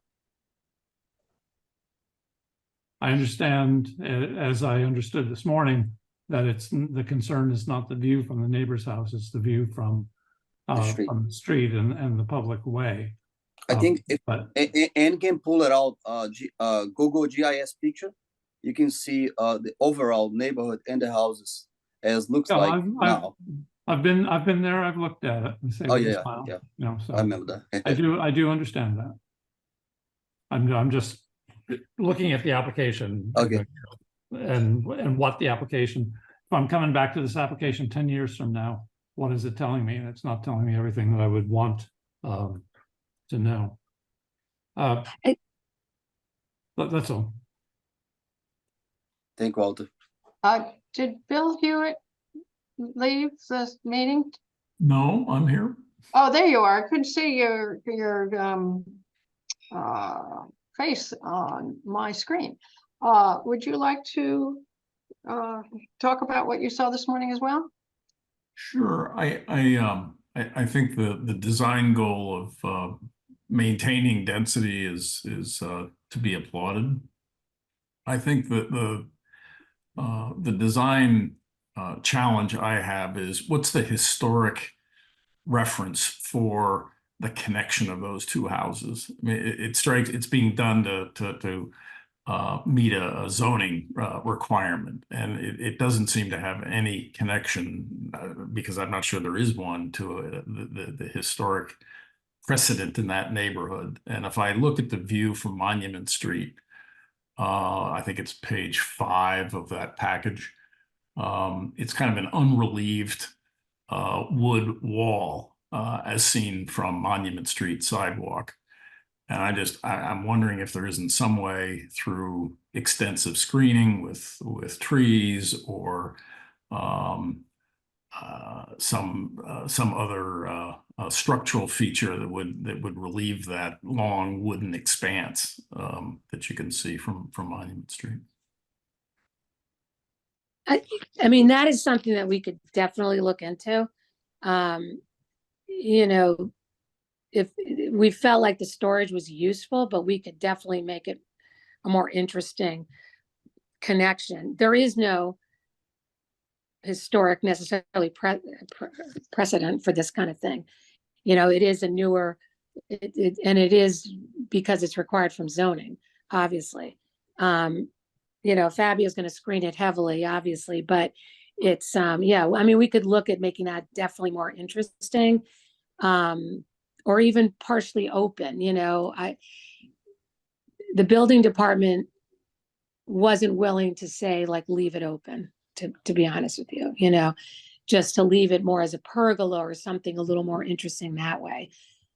Paul wanted to see something more solid. So we kind of arrived at this. So it didn't take up too much of the lot, use the least amount of square footage. But certainly from the Monument Street side, if that is a concern, we can completely do it. It's just about 6 feet tall, so it's not super tall. Mhm. Thank you. And can I add something to this, Melinda? Sure.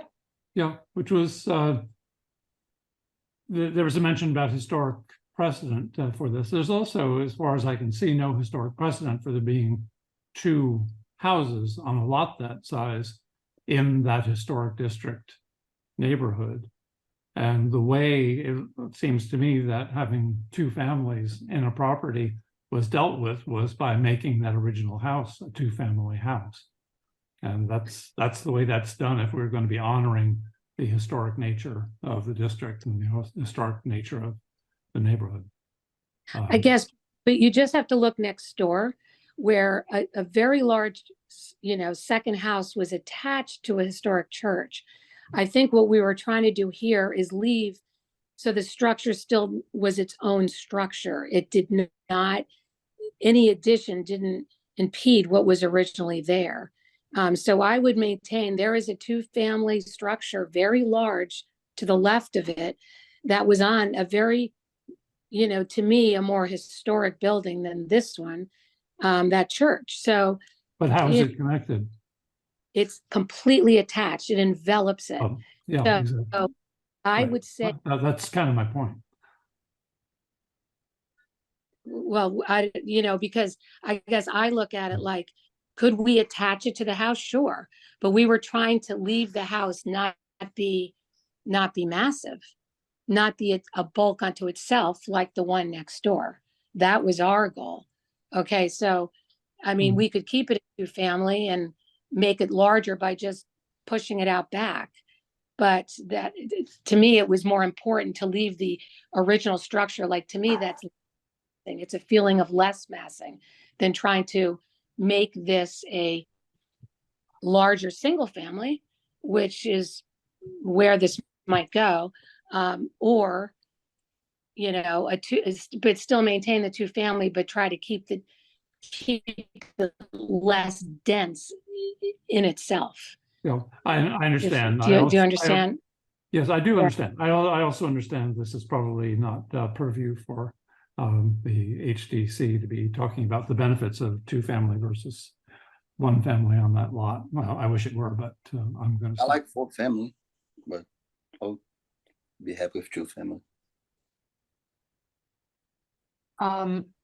Okay, so I'm not seeing on my screen again. Paul, are you still there? I am here for sure. So, yeah, am I understanding? I have been to the site. I couldn't go this morning, but I was there previously and I did walk around the site. But am I understanding the project correctly that the existing garage building gets taken down and in its place there's a connected rental unit or something, some dwelling unit plus a garage below it? No, it's just the entire thing is a dwelling unit. So Only a dwelling. It's not an ADU. It still maintains a 2-family. So it's and so that garage gets taken down and it gets moved closer to the house, because could we see that again, at least even? Sure.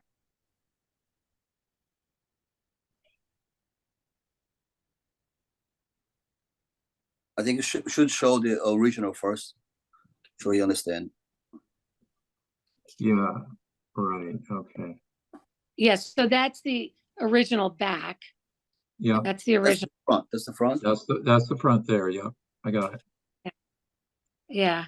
And so that back part that gets removed. See that hall back part with the sloped roof? Yeah. That right. the hall back part gets removed. Right. And the back garage gets removed, and then kind of another small house. These would be more of a condo situation, like a like a two-family is, as opposed to, which is now coming up more in Concord, is the ADU, which is 1,000 square feet or under, and that is more part of the property. Do you see what I'm saying? It becomes more of a rental, but owned by the main owners. This is more of they each have their own unit type of thing. So in that connector is an open connector? No, That's no, right now it's shown as it's like a closet almost, like storage units, like a storage. So you have doors. But I mean, you can might walk through it from one part of the No, house to the other. no. No, it's just like kind of in the yard area. You might keep your garbage cans there or something. Okay. Yeah, Mandated by zoning. it's mandated by zoning, Yeah, exactly. yeah, I understand that, yeah. If you go down, there's more of these than you think. If you go down Lowell Road, for example, you go past the Barrett's, the Barrett's Mill, there is a property on the left, and it was a two-family house similar to this. And it's connected by garages in that case because they had a lot more room. And then there's a house back to the right. So that's one example. Zoratius is doing one on Bedford Road that is connected.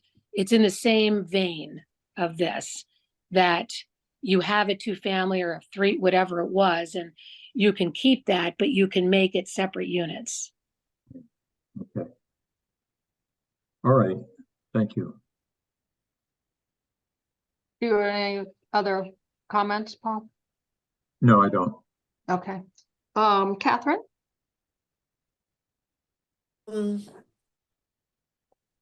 For me, this is aesthetically tricky, I guess, for lack of a better word. I mean, I understand what Elise is saying, that there is precedent for this, and I also completely understand the zoning requirements. However, just based on historic precedents and based on the pure aesthetics of how this is looking to me, I'm still having some concerns about this bridging unit, if you will. It just does not feel like anything I'm familiar with seeing in Concord in any of the historic districts. I also feel like I'm sure there are considerations about roof heights and roof lines, but the new structure to me looks very bungalow-like. It almost looks like a Florida vernacular from a certain period. And I mean, again, I realize these are renderings, but again, I'm just having a hard time sort of tying what we're seeing on these drawings into what we know of historic properties within this region of Concord. So I don't know, I'm not feeling like I just don't have a level of comfort with currently what's being proposed here. Okay, thank you. And Kate? Hi. I can appreciate what Elise has done with this latest design. It actually looks pretty neat, and I totally appreciate that Fabio wants to rehab this property somehow. But I'm with Catherine. I have a hard time reconciling it to that neighborhood. Particularly, I feel that the HDC keeps a close watch on the Lang, Bow Street, Monroe Road area. I think of it as a very walkable, approachable, almost petite area within the district. And I'm not sure how the massing and what almost appears to be sort of infilling of this property jibes with that. I know there are other areas where it's happened. Lowell Road, I'm imagining, is already, we're talking about, if not that particular site being that much bigger, the environs being that much roomier. Ditto, we've had one of these further down on Main or Elm just a couple of years ago, but that was a big house on a big site. And I'm just having a hard time moving forward. I was not at today's site visit. I've been there before. I've been following this closely because of the neighborhood it's in since it first popped up on our screens at the beginning of the summer. And still having a hard time reconciling it with that overall space. Can I just interject here? The massing is almost identical to what's there now. I don't think you're understanding the amount that's being taken off the back and that garage that's there as well. And the connector is only seen a little bit from Monument Street and could be heavily screened. You cannot see that connector because it is set all the way to the left of the site. You will not see the connector from another public way. Okay, so you will see, like, you just have to understand that the massing is very similar. And I think, and obviously, you know, but when I looked at this closely, the house looks so bad right now with that thing hanging off the back. And get that big 2-story space and that 1-story that's kind of looks like it's falling off that house will make it look so much cleaner and crisper. I mean, that's, so I believe me, I understand. And I told Fabio that I really did not like his, the rendering at all. Cause I feel like, I agree with you, Catherine. It looks like a modern house on that rendering, but I can only say that it's going to look like the house that's there in terms of the one in the back. Yeah. And you won't see that much of it. But no, I get it. It is a different, unique thing. But, you know, 2 doors up, you know, you have that nice big barn. I mean, looks beautiful, you know, that's connected to the house, you know, right on the corner there. There are some bigger. One that faces Monument. Yeah, it kind of turns the corner. Yeah, You it's a big lot. Yeah. But yeah, I mean, I get what you guys are trying to do, and I there's a lot that can be improved there. So I'm trying to. I'll remove the vinyl side as well. Oh, Vinyl side. come on!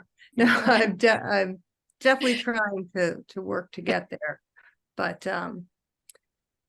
you know, is it? I'm sorry, you might have already said this, but I know I got a little sidetracked when Walter was asking about heights and elevations. Will the current height exceed the tallest that's there? I mean, will the projected buildings exceed the height that's already there? No, definitely not. It's close, but it doesn't exceed it. That was part of the whole thing.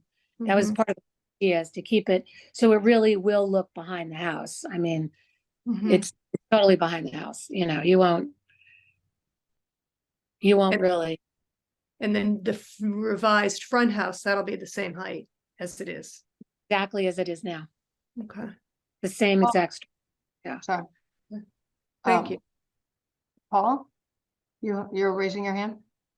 Yeah, I don't know if I'm permitted another question, but Elise, you've alluded a couple of times to the square footage being not much. You know, they're pretty comparable, but what are the specifics there? Oh, the specifics.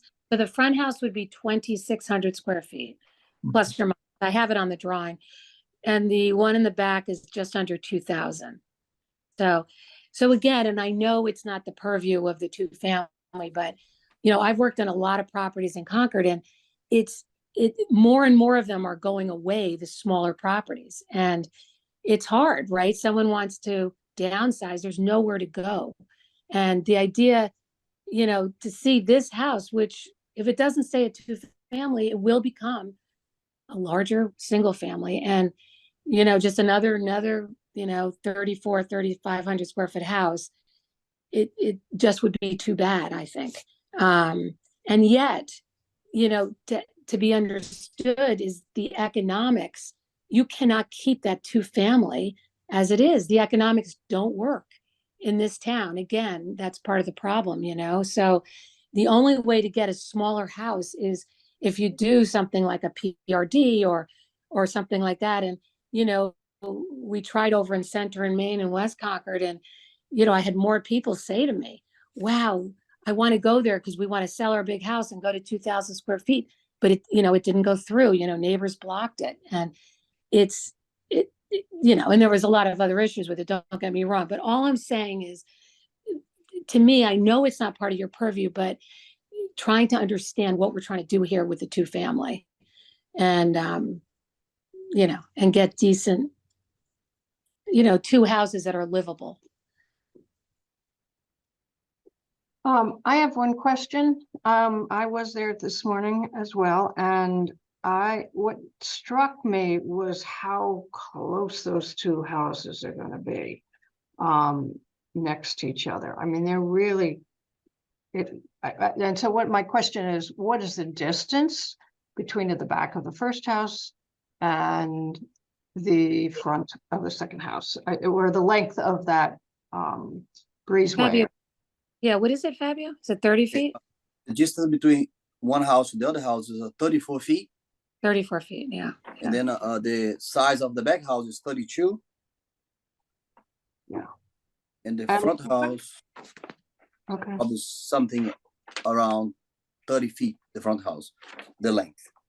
And my other question is, what is the current garage space? Is there space up on the second? There's sort of a second floor there, right? No. That is storage No. area. Okay? No. There's a story, but it's basically a single story house, a single story. Garage. Yeah, yeah, yeah. And But so how many yeah. square feet was that? It's about 900 square feet, the garage over there. Okay, so the new house is 1,100 square feet bigger than the current garage in the back. Yes, but we're taking off. Again, I can't emphasize it enough. We're taking about that much off. We The take back, about 600 for the original house. yeah, Oh, I see. Okay. yeah. And so there is, you know, and I would say, yes, it's 32 feet or 34. What did you just say, Fabio? But think about if it was attached to the house, it feels denser. 34 is still open space between the two houses. See what I'm saying? Yeah. Right. So If I the go, density- if I go farther, I'm gonna be showing more for Monument Street. That's more like why it's closer. yeah, that's true. But I mean, unfortunately, we can't go further because of the zoning. We have to maintain the 30 feet from the back. Okay, I forgot that one. Yeah. It sort of reminds me of the bungalow that came before us a couple of years ago on Monument Street, and they wanted to put in a 3-car garage with an office above. And that is not something we approve because it was massing. There was not much property, not nearly as much property to allow something like that. But anyways, let's continue. There are people who have their hands raised who would like to comment. I think we're ready to go for public comment. Melissa Bonzagni, would you like to weigh in now? Are you there? I am. Hi, can you hear me okay? Mm-hmm. Yeah. Okay. I'm a big fan of Elise, and I feel like we've worked with her and she's been great. So I appreciate, like, you know, her point of view. I guess there's a couple things. Can you hear me okay? Yeah. Okay, there's a couple things that I would just mention that I am concerned about in terms of the property. The first is that there's been no discussion, and I feel like the HDC doesn't really touch the water issue. And in our neighborhood, especially on this side of the street, there's an issue with water, and we've seen it like in abundance in the last couple storms. And I feel like some neighbors are really feeling it, especially since new development. So even beside us, you know, with elevations and such, you know, there are neighbors that are really getting pounded with water now in their basements where they didn't used to get pounded with water. And that's something I think we should think about. You put a bigger structure in the back there, it's going to shed water on the neighbors. And that's something that is going to be a problem, I think, going forward.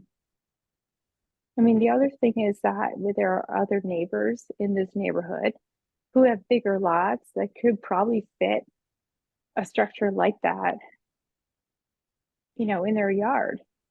And you know, in the past, that was not something we would even be able to consider. And I think in the big picture, it's hard to figure out the consistency in the HDC. Like,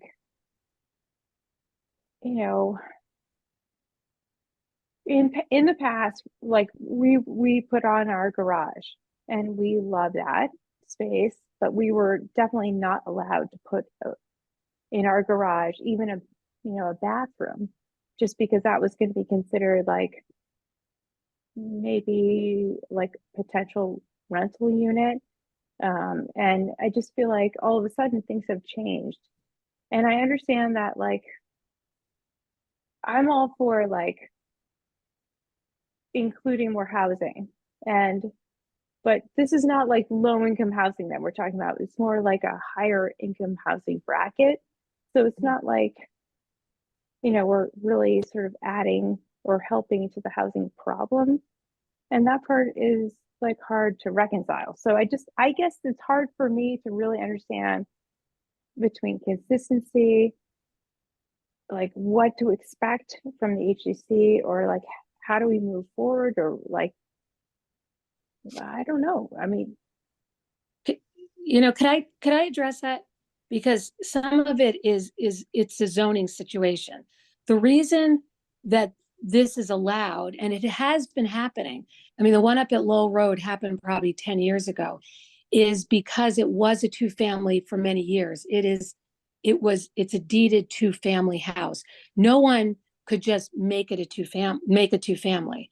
Okay. So that's part of it. But this brings up something. 2 years ago at Residence C, they passed at a town meeting to allow in Residence C a two-family. Now you have to go to the zoning, the boards and stuff, but people didn't realize that happened. Now I believe this year they're trying to do the same thing in Residence B. So it's one of those things that people should be aware of in terms of going to a town meeting, but you can't just decide to have a two-family if you don't already have one. So that's where this is coming from. It is already a two-family. And this is completely separate from the ADU. The ADU was voted on at the town, and that's throughout the town. And that is a little separate unit, 1,000 square feet or under, that can sit behind someone's property. So they are two separate things. So it is something that's, it's a zoning thing, nothing to do with HDC in terms of the two-family situation. So you don't have to be afraid. Not everyone right now in Residence B, you can't just turn anything into a two-family. Does that make sense? Does that help? Makes sense. Yeah. What's that? That makes sense. And in terms of the water situation, the elevation of the foundation is going to be determined by the water table. That means when the engineer designs the foundation height, that's going to be taken consideration, should not implicate what is there already. I don't think that's the concern that we're talking about. Okay.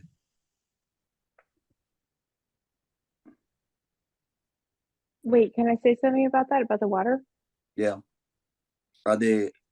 If I can explain that again, the water elevation is going to be determined when we design how high the foundation is going to be into the ground. The engineer does not allow the foundation to impact any water on the area. And the planning board needs to sign off on that one. Yeah, I mean, there will be an engineering plan done, and that is the whole idea of engineering plans. And again, I know, talking to neighbors there this morning, that when the addition to the left, the house to the left was done, that really seemed to impact a lot of the other houses. And, I don't know what their engineering plan was, but it is a mandate with the town that part of the building permit process that, your project will not create any more water that leaves your property, whether it's dry wells or whatever. It could be that this house can have a basement, whatever. I mean, I don't know, but that is part of the building permit process in terms of water. I mean, HDC can't rule on it, but that's supposed to be with all projects. Okay, my only thought about that is if they didn't catch it in the house next door, the engineering department, then how come there's water everywhere else? I mean, No, that's a. it doesn't sound like they're terribly effective in terms of predicting this situation, but at any rate, and there was another person who had their hand, oh, Pat Gahan. Would you like to comment now?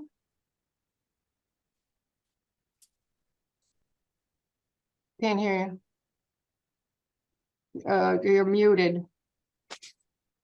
There you go. Nope, can't hear you though. Even though you're not muted, I can't hear you.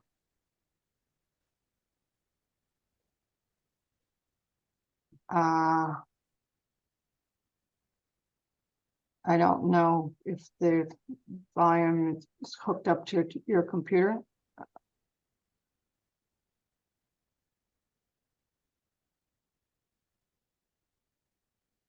Can you hear us? I don't, yeah. Unless you want to draw on a piece of paper and tell us what you want to say, I'm not sure we can do anything about this. You maybe go to Steve. This is, there we go. Yeah. I'll read you, but go ahead and maybe go to Steve, and then I'll gather my thoughts while I get this sound figured out. No, we got it figured out. We can hear you now. We can hear you. Okay, so hi, good evening, folks. Friends and neighbors, this is Pat Gahan. I'm the owner of 45 Lang Street, and appreciate the opportunity to speak on our winter solstice, our shortest day of the year tonight. So I would welcome the opportunity, first of all, to meet in person with this, having gone through HDC many times before. It really is nice to get this meeting where we can all gather and have a more interactive. It's this two-dimensional element is a little hard, and I think today was a really I really welcome the opportunity to be at the walkthrough on the site today. So, but I would encourage us to get folks together when you look at something as important as this.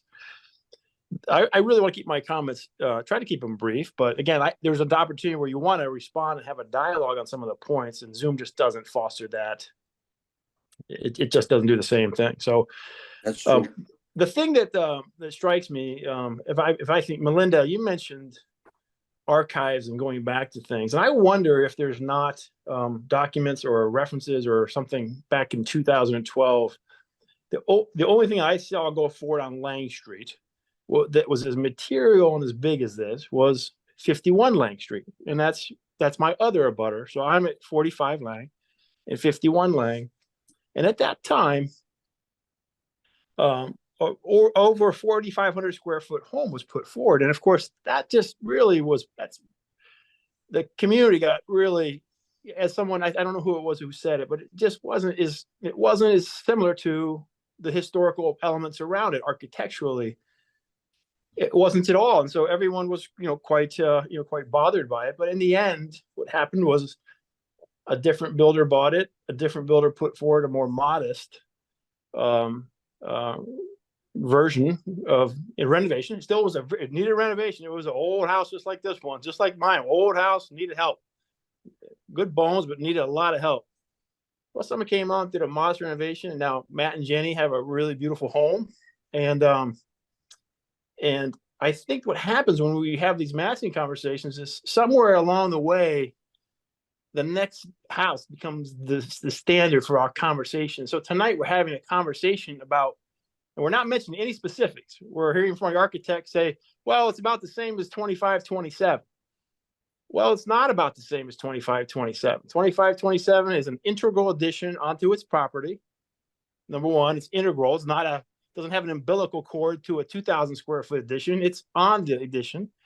That lot is 17% bigger, and the lot is in the house they built is 13% smaller than the one that's being put forward here. So these are details, and then we're hearing that the house is going to be 2,600 square feet or 2,000. Well, that's 46. Well, on the documents themselves, they say 47, 84. And so the consistency and the exactness of these documents is no different than the call before, where we heard someone defend, having to defend himself on 29 Lexington. You need to put forward a thoughtful plan. And in my opinion, the massing here is just out of spec. This will be a 74% larger than any other house on that street. The combined massing of homes on that small lot. Let that sink in for a second. The combined two structures, whether it's allowable or not by zoning, will be 74% bigger than the average. Now, what's the next house going to be 5 years from now? 100, it strikes me as that matters to the HDC. And I know it's a struggle to deliberate on these things. And I certainly appreciate after having met Fabio today that, he's got a right to come in and renovate something and do so and, make a run at it. But I think for me, the massing is too large. I'm not an expert on zoning. I would ask this committee to, in my opinion, deny this application. The appropriateness of this structure, I don't see it anywhere else in the Monument or Old North Bridge area. I don't see any precedent for a 40 or 34-foot, whatever you want to call it, attachment to a structure. I don't know how that possibly could even be. I don't think the direction the HTC should give to give Fabio, because this is all of our time here, the second time around, to go and do something different. I think you should just emphatically reject this, deny this design, and start over with something that's more modest and more fitting with the neighborhood, which is what we saw with 51 Lang Street, in which we have a great product as a result of that oversight, as a result of the community coming together and voicing their opinion, and as a result of the HDC, providing perspective. And so those are just a few comments. Thank you. Thank you, Pat. Steve Procisi, I may be pronouncing that wrong. Are you there? I see your hand raised. You're muted too, Steve. Okay. Oh. All right, there you go. How's that? Whoop. That's good. All right, we made it. Okay, so I'm at 46 Lang Street, which is pretty much across the street. And I just want to put out a couple of thoughts here. First off, I've been asked by Kevin Curley to make sure that the board received his letter that he sent the other day specific to this project. We did receive the letter just today. Okay, should we respond to that letter? Do you have any comments on that letter? That's a good question. Heather? Are you there? I don't know whether we're allowed, Anne, sorry. Are we allowed to comment on that letter? What's the precedent for that? It's public. It's, I think, at your discretion as chair.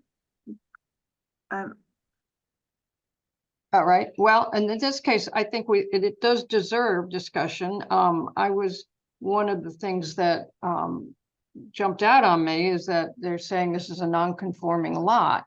And so they're very surprised that this would even be able to be built because of that. But Steve, do you want to continue? Well, I also wanted to just point out, so I kind of looked through his letter and I looked at some emails that we've had back and forth. And we understand the little loophole here to connect a garage to a house and knock it down and put up a second house on a lot that's only built for one house. But a good question was raised. And I see, we can say, yeah, right up Lowell Road it happened and over across Concord it happened. But the point was made whether this has ever happened in the Monument Square North Bridge Historic District, or are we setting a new precedent for this historic district? Just because it happened up Lowell Road does not mean it should happen here on Lang Street in this historic district. So I wanted to throw that out there. There was some talk about the 25, so if you're at the site visit this morning, and I was, and then I went back over with a tape measure, and I looked at the orange line on the ground and measured off 25 feet from the orange line to the first house, to the original house. That's 25 feet without the addition, with everything that was pulled off that they say they're going to pull off. I only see 25 feet there, right? And maybe that's because the backside of the new house actually has a porch and some steps, and so it's a little closer to the original house than intended. But 25 square feet, and then I look and I say, okay, and there's going to be a car parked here, and the normal car parking lot is 9 feet wide. So 25 minus 9 feet does not leave very many feet in between the two buildings. You know, there's not a lot of open space here. I see a car and I see some feet over here and I see a couple of feet over here.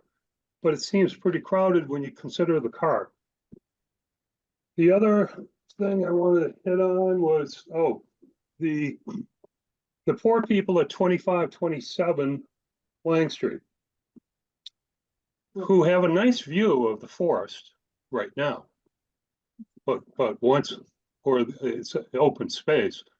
But once, if this new second house goes through, they're going to be staring into the side of a house that's 25 feet away, which I think is just a travesty. That's just not right. And I understand they're not too happy about it. And the other thing I just wanted to point out was real quick, here was I know there's been some talk about the house next door, 2527. And it was brought up that that house was originally built in 1920 and the size was doubled in 1955. And the historic district was not established till 1960. So it's hard to compare that apple with this pear. So I just want to throw that out, a couple of different thoughts, especially on the footage, on the views. We're also we're certainly concerned with the parking. As we look down, as we drive by that driveway, you know, I know there's 5 or 6 cars that are going to be down there, right? 2.5 cars per unit. So there's 2 units. So let's say there's 5 cars. They're going to be parked down at the end of that unit, which reminds me of a Cumberland Farms parking lot. It does not look like a driveway. It's a parking lot. If you look any other house around, it's a driveway. It's got a neighborhood feel. It doesn't look like a parking lot, like a rooming house. So we're concerned about that, and we're concerned about looking out what used to be an open field, open structure, open view, and now seeing this house crowded in very close to the original house. And that's all I got to say. Thank you very much. Thank you, Steve. So is anybody else, are there any other public comments? My take on this is that I first of all feel that everybody should see this almost a second site visit, to tell you the truth, because it is very hard to visualize this. And if you haven't seen the, and I think it would be nice to see poles and the heights and so forth to also give us a feel. But if you haven't seen the lines that they painted in orange to give us a feel, and that the difference in from 24 to 34 between the two houses, that bothers me a little bit. No, that was 34. I measured 34. I took the consideration, take the addition down. I took the measurement. I'm sorry, so what is the correct number? 34. 34. But then how? 34 on the ground. But he said he measured today and it was 24. I measured you, both of us. Yeah, but his point with the garage, I mean, with the car being right there too, it does feel like you're taking up every inch of the property.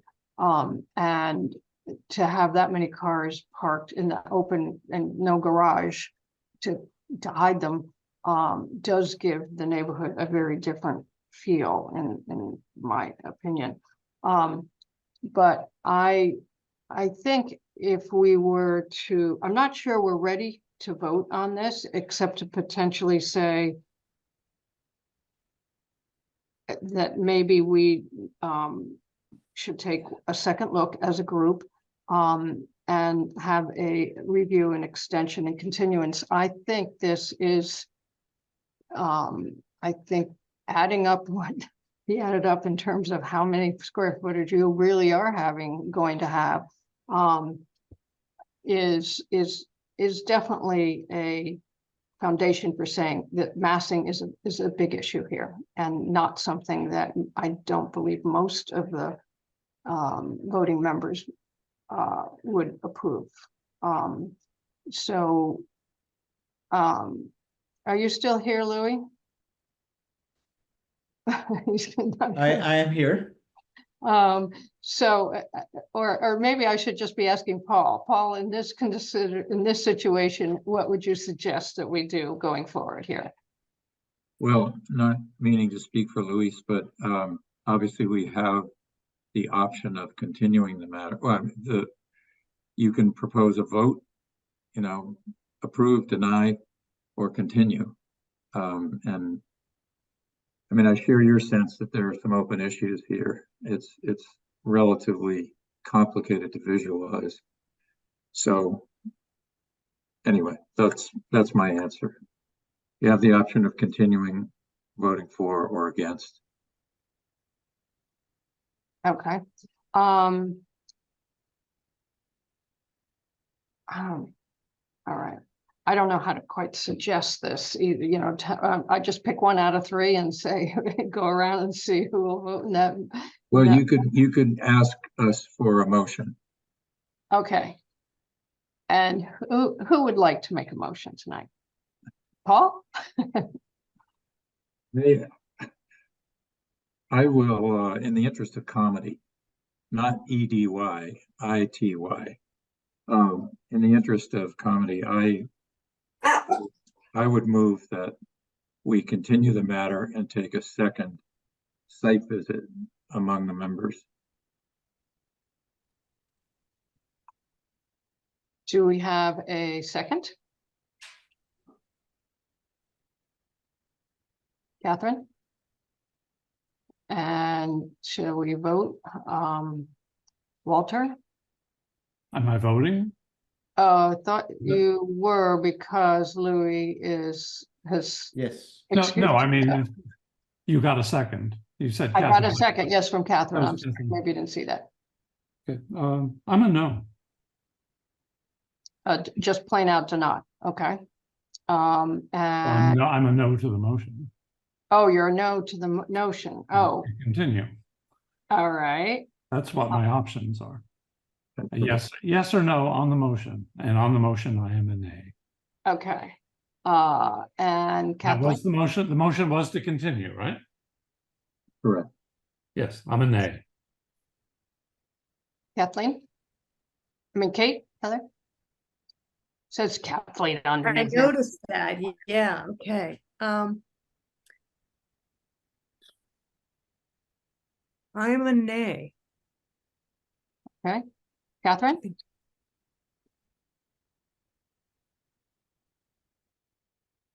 We can't hear you.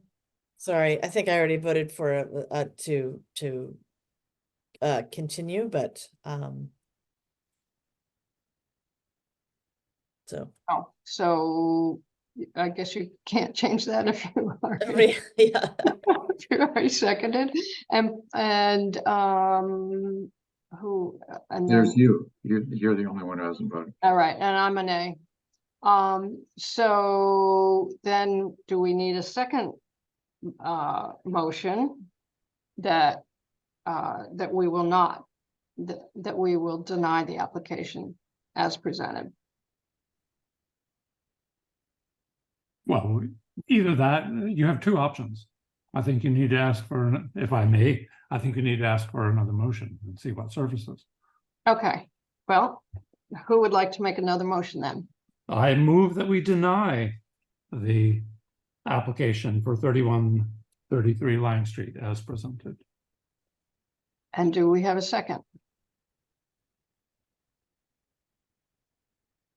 Can I second? I'll second. Okay, thank you, Kate. And so we'll have a vote on this. Paul, On the motion to deny, I vote in favor of the motion to deny. thank you. Kate, I vote in favor to deny. Catherine, I also vote in favor of the motion to deny. and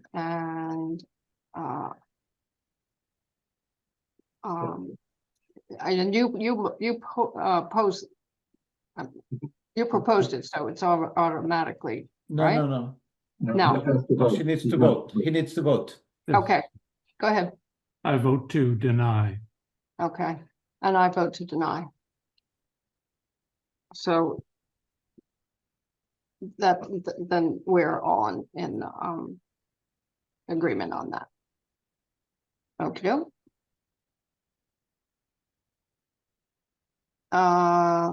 We do seem to have one more question from the public. Can I still take that, Anne? I don't think you have it to. is. It's been I think denied. it's at your discretion, the discretion of the chair. Well, I think since the vote has already passed, that we are past the point where we would take another comment, actually. So I think we just call this an evening, and I don't think we can go back to Louis now, because now you have some other things to discuss, correct? That is correct. Thanks very much, Melinda, for having shared this application. We have some other business to conduct. The first Thank you, one is Melinda. 462 Lexington Road. A discussion presented by Adam Mickelson. Is Mr. Mickelson here? There he is. Yes, I am. I think I cannot start my video though. Okay. Welcome anyway. Yeah, I think Anne might be able to start my video. And Anne, I think we also have Kate Notman here as well. And a couple others. Let's see, start my video. There we go. And do you see Kate Notman there as well, Anne? Yes, we do. And maybe Scott Cornish?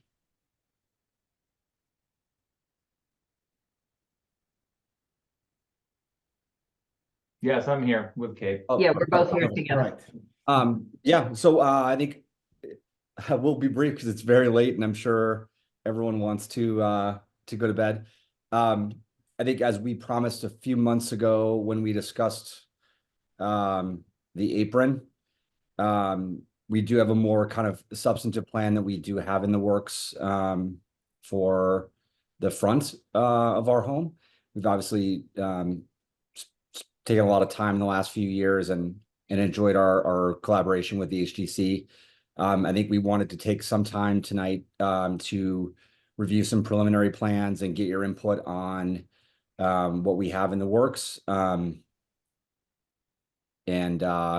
kind of make sure that we're kind of our initial plans are congruent with the HGC's goals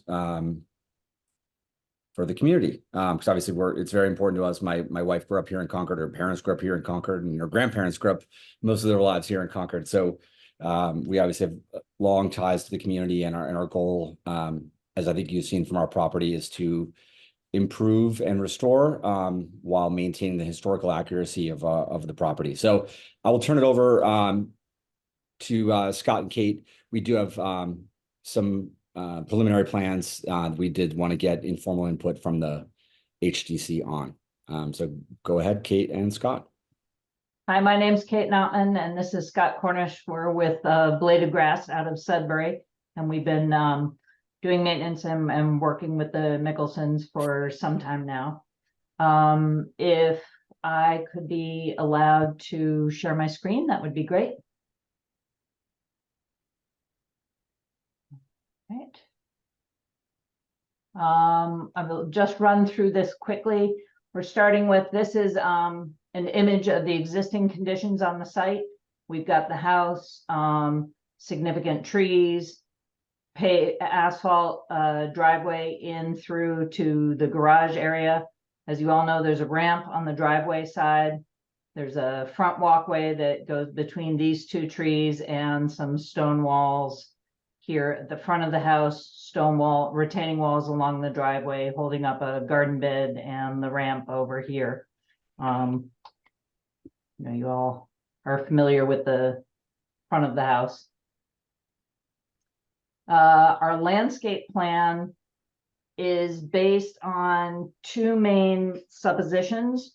One, that we want to integrate historically appropriate materials and design interventions to improve and sort of decommercialize the look of the house as it is currently.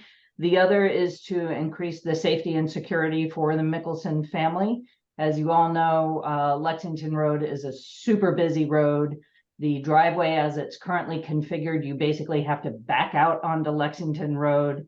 Lots of people park basically in their front yard. People pull into the driveway all the time. And these are the issues that we're attempting to mitigate with the landscape plan that we're looking for your input on. What we've got here is a circular drive in front of the house. We're proposing to relay the bluestone walkway in front and adjust it slightly so it gives a little more room in the root zone of this really large maple tree in front. Do a dry laid fieldstone wall in front that's indicative of the other walls in the neighborhood with some antique granite pillars.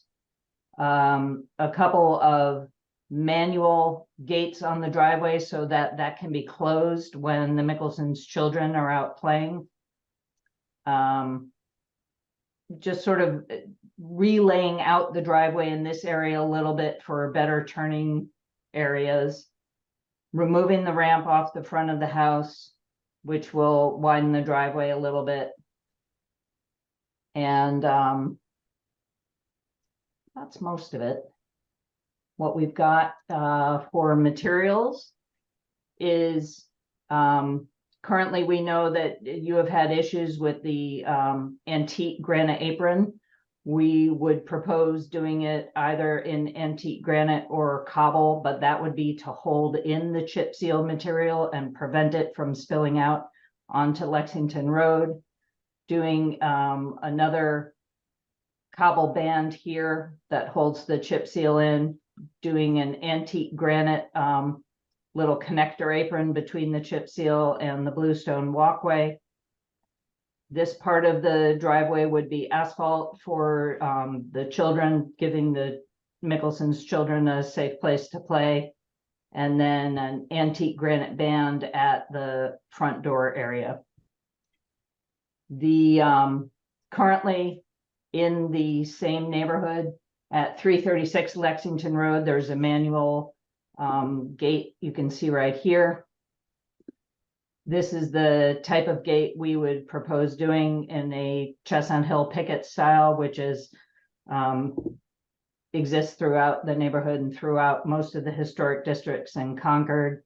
The circular drive, this is one over at 12 Elm Street. And when we look through the historic photographs in the Hosmer collection at the library, we found a number of homes from this time period, the 1880 to 1903 time period, featuring circular driveways in front. So it's something that would have been appropriate to a home of this era.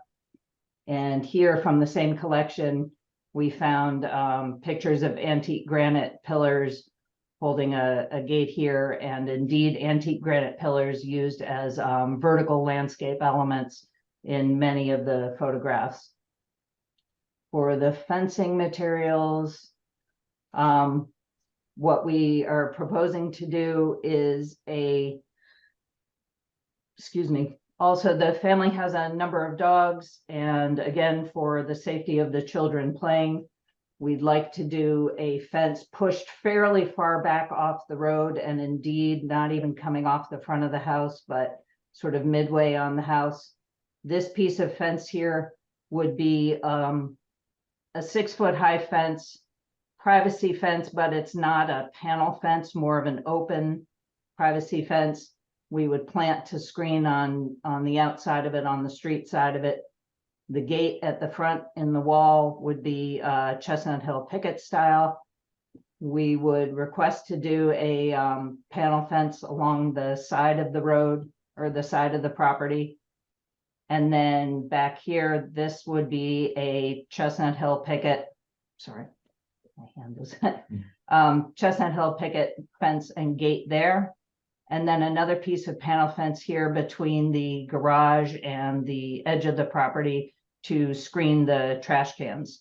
We're also proposing removing the fence from this point forward to the street and planting instead of it, the existing fence, which is kind of, it's run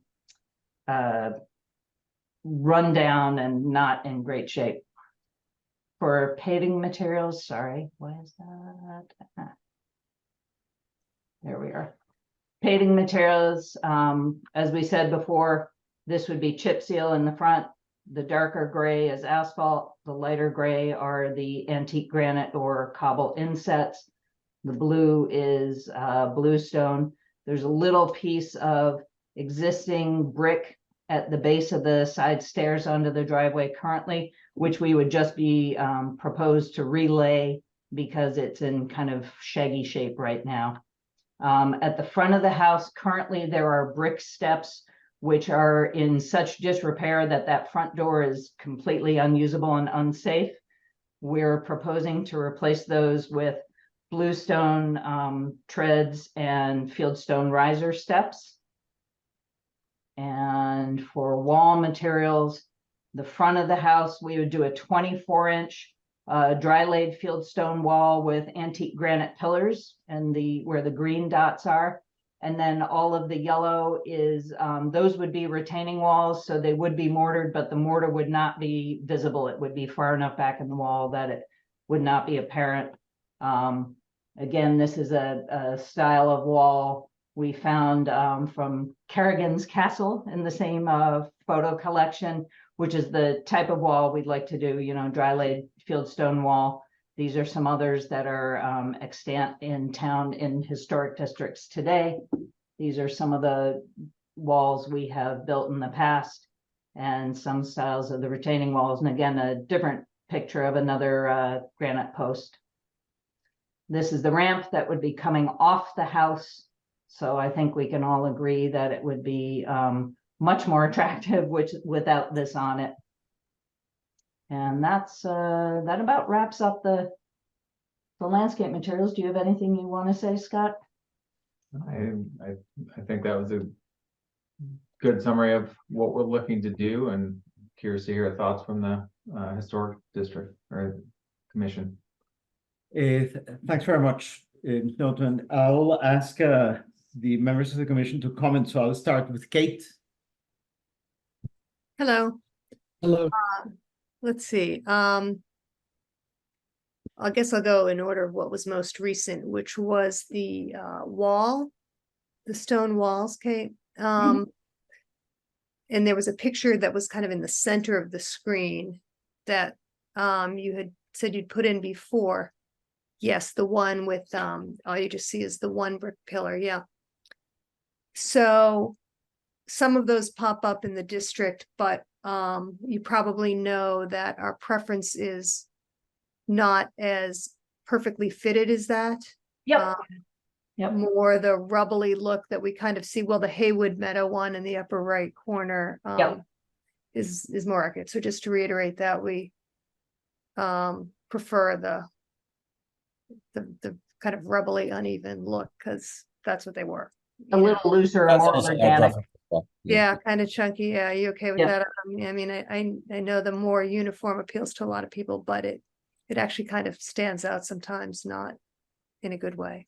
My wife's grandfather was actually a mason and worked at the museum. Oh, no way. And so he actually did some of the stone walls at their house on Mont. She definitely would like something to look, A little historic. closer to his. Yes. Yeah. Her Yeah, dad could do it. He would prefer he do it, but I think we're probably in better hands with Kate. So Yeah. yes, that would be great. And then there were a couple of things that you mentioned. I mean, maybe you just mentioned them in the course of your overview, but I think there's the new brick that's going in next to the porch that faces the parking pad, kind of right in the middle of the plan. I don't know if you can see that from the public way anyway. Yeah, I'm just trying to, this thing pops up when I. So you're close. I see the green square, and then I'm trying to, yeah, it's just this little. just that little bit. I don't know if we see that anyway. Is that visible from public space? I would guess not. Not really. It's I mean, actually behind that retaining wall. Yeah. And also, it would be just replacing in kind there. Yeah, It is right. it's a reasonable small amount. Kate, I don't know if we met last time, but a few years ago, we did go in front of the HDC when we built the original garage. Yes. And the original plan then was also to remove that ramp and kind of fix that. So I think that was part of a prior approval that is certainly now since expired. So that's why we did include this again now. The fence, the good doctor can recall, the fence was somewhat of a controversial topic in that I guess the original fence that we had selected was apparently of a slightly different time frame than maybe the house was perceived, and we didn't have a good alternative at the time, so we just removed the fence. Mhm. Yeah, I would say very open to thoughts and ideas if there are other things. We're not married to any of these fence styles per se, but I think do want to make sure we're being collaborative and coming back to you with a design that I would say is fulsome and meets your needs, as opposed to just guessing and hoping. Because I think there are certainly many aspects of this that we're not. We want. I think, again, my wife is a daughter of Concord. Her entire family has grown up here. We moved from Wellesley to live in a beautiful old home in a wonderful neighborhood where we're going to raise our soon to have 5 children. And I can assure you that our entire goal from the day we moved into this home was to convert it from a commercial property into a single family forever home. Everything we think about is truly with the goal of improving its standing within the community. And never in a million years do we want to do something that would be anything remotely disruptive of the historical context of our home and the town. Well, yeah, I mean, you've got such a great property to work with. No, I do remember the garage, and I was on those as well. And no, I have no further questions. Thank you, Kathleen. Walter, any comments? What are those aprons again? So currently it is a antique granite. Yes. Just I may have missed in the enormity of what was presented, but what are you proposing to replace that with? Well, so I did want to revisit this topic. Good. Because I think, I was under the impression that this was not a controversial topic. And so I submitted the application, and I was, like I said, I was at my son's soccer field. I didn't anticipate this to be controversial in any way. I remember. So I'll be there in person on Zoom, and I apologize for that. And I think we were under the mistaken impression that was that was done many years ago at this point. Mhm. I think it is important to have some apron that delineates what is an incredibly busy road from our home. And that is an important piece of this puzzle for us. I think as we convert to Pebble, I think there's also some logistic things that obviously the Pebble would be very historically appropriate and accurate. That does require something to contain that a little bit. I did actually go back and read from the original charter or whatever the original goal was of the HDC in 1981 or whatever. And part of it, I understand, we want to be pragmatic about this and not select materials that are not desirable to certain individuals. On the flip side, I guess we also don't want to be reinventing the wheel if we don't have to.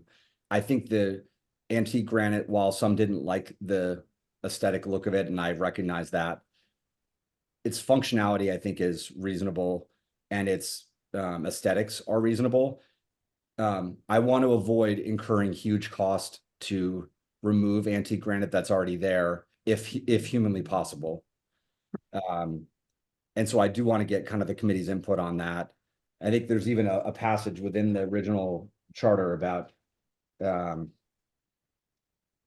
in the case of proposed action deemed inappropriate, recommend where feasible any changes to make the application acceptable and reconsider modified applications in the manner prescribed above. Also, where the commission determines that disapproval will involve substantial hardship to the applicant and that approval would not be of substantial detriment to the public welfare or the purposes of the act, approve such applications in the manner prescribed above. So I'm really hopeful we can find a way to deal with the antique granite. If it's truly an absolutely imperative piece of this, we will do our best to remove it, but it does, put substantive financial hardship upon our family. And well, I interrupt just for a second. So I understand what you're saying. Given the scale and scope of the project, I would be hard pressed to consider that to be significant hardship imposed by that. Maybe it's just a question of how much of it there is there, not the material even. And if you could find a way to, I don't know how it's secured, but if you could take out, 2/3 of that, of the visual mass of that, if it is judged overall to be a less appropriate material, reducing the amount of it and matching it on the other side maybe is an approach. We would try to find a way to reuse it if that's what we have to do. Yeah. I guess what was not clear to me is if it was cobble apron, would that be okay or not? And that's maybe I wanted additional input from the committee or the commission, because I think that is something that still wasn't super clear to me after the last meeting. Sure. Or if it's just aprons are evil and not good and we don't want them ever. And then I guess what do we do if we want to have kind of The chip seal. Yeah. And what do you do in lieu of that if you don't have an apron of any form? How do you deal with a chip seal, which obviously is aesthetically probably better for the HDC, but just wanted to get, I guess, thoughts and input on that topic. Because you have to sometimes, I'm not saying that in this case, but sometimes you just have to suck that up, right? Well, I think the challenge with the chip seal is that it does have a tendency to spill over, and the last thing we want is any of that stone to end up migrating out into Lexington Road, where there's several bikers, a lot of traffic. It can be hazardous, and we found granite being an acceptable measure as far as helping to retain that historically when we do install these. Other options. I've been in both places on busy roads. I'm on Sudbury right now, and yes, there's gravel and chip seal, and there's not granite, and it's surprisingly not a problem. But it depends on where you are. I'm not saying that that it can't be solved by having granite as a container. I understand the need. Sure. Thanks very much, Walter. William Hewitt. Evening, Adam. How are you? Just a couple comments, more questions. The first is the setback of the stone wall relative to the street and sidewalk. I don't have a view on it. I'm just, it might be good to document how does that compare to the setbacks of walls in the neighborhood. Is it closer to the street? Is it further back? Some consistency would help. I'd echo the comment of it ought to be a rubbly wall, not a squarish wall. The third is the disconnect between the gates and the wall. first of all, I appreciate all the historic photo documentation. It makes for a great application and quite helpful. But Fun going through them. the gates are like 3 feet back from the wall, and I'm sure there was a reason for that. And I just wonder There visually is, and how I can that's tell gonna you. look. The reason is that we wanted to allow enough space to pull off in case the gates are closed and someone's arriving. You need enough room to pull off the road, and especially on that road, not have the butt of your SUV or Amazon truck or whatever sticking out into traffic. Yeah. And then the only other comment I'd make on the apron is my sense of the conversation is maybe it's not the material, but it's just the tonnage of granite, and whether a simple granite lintel that's a foot wide as opposed to 6 feet wide would both serve the purpose and reduce the visual impression of it and make it more consistent. So, thank you.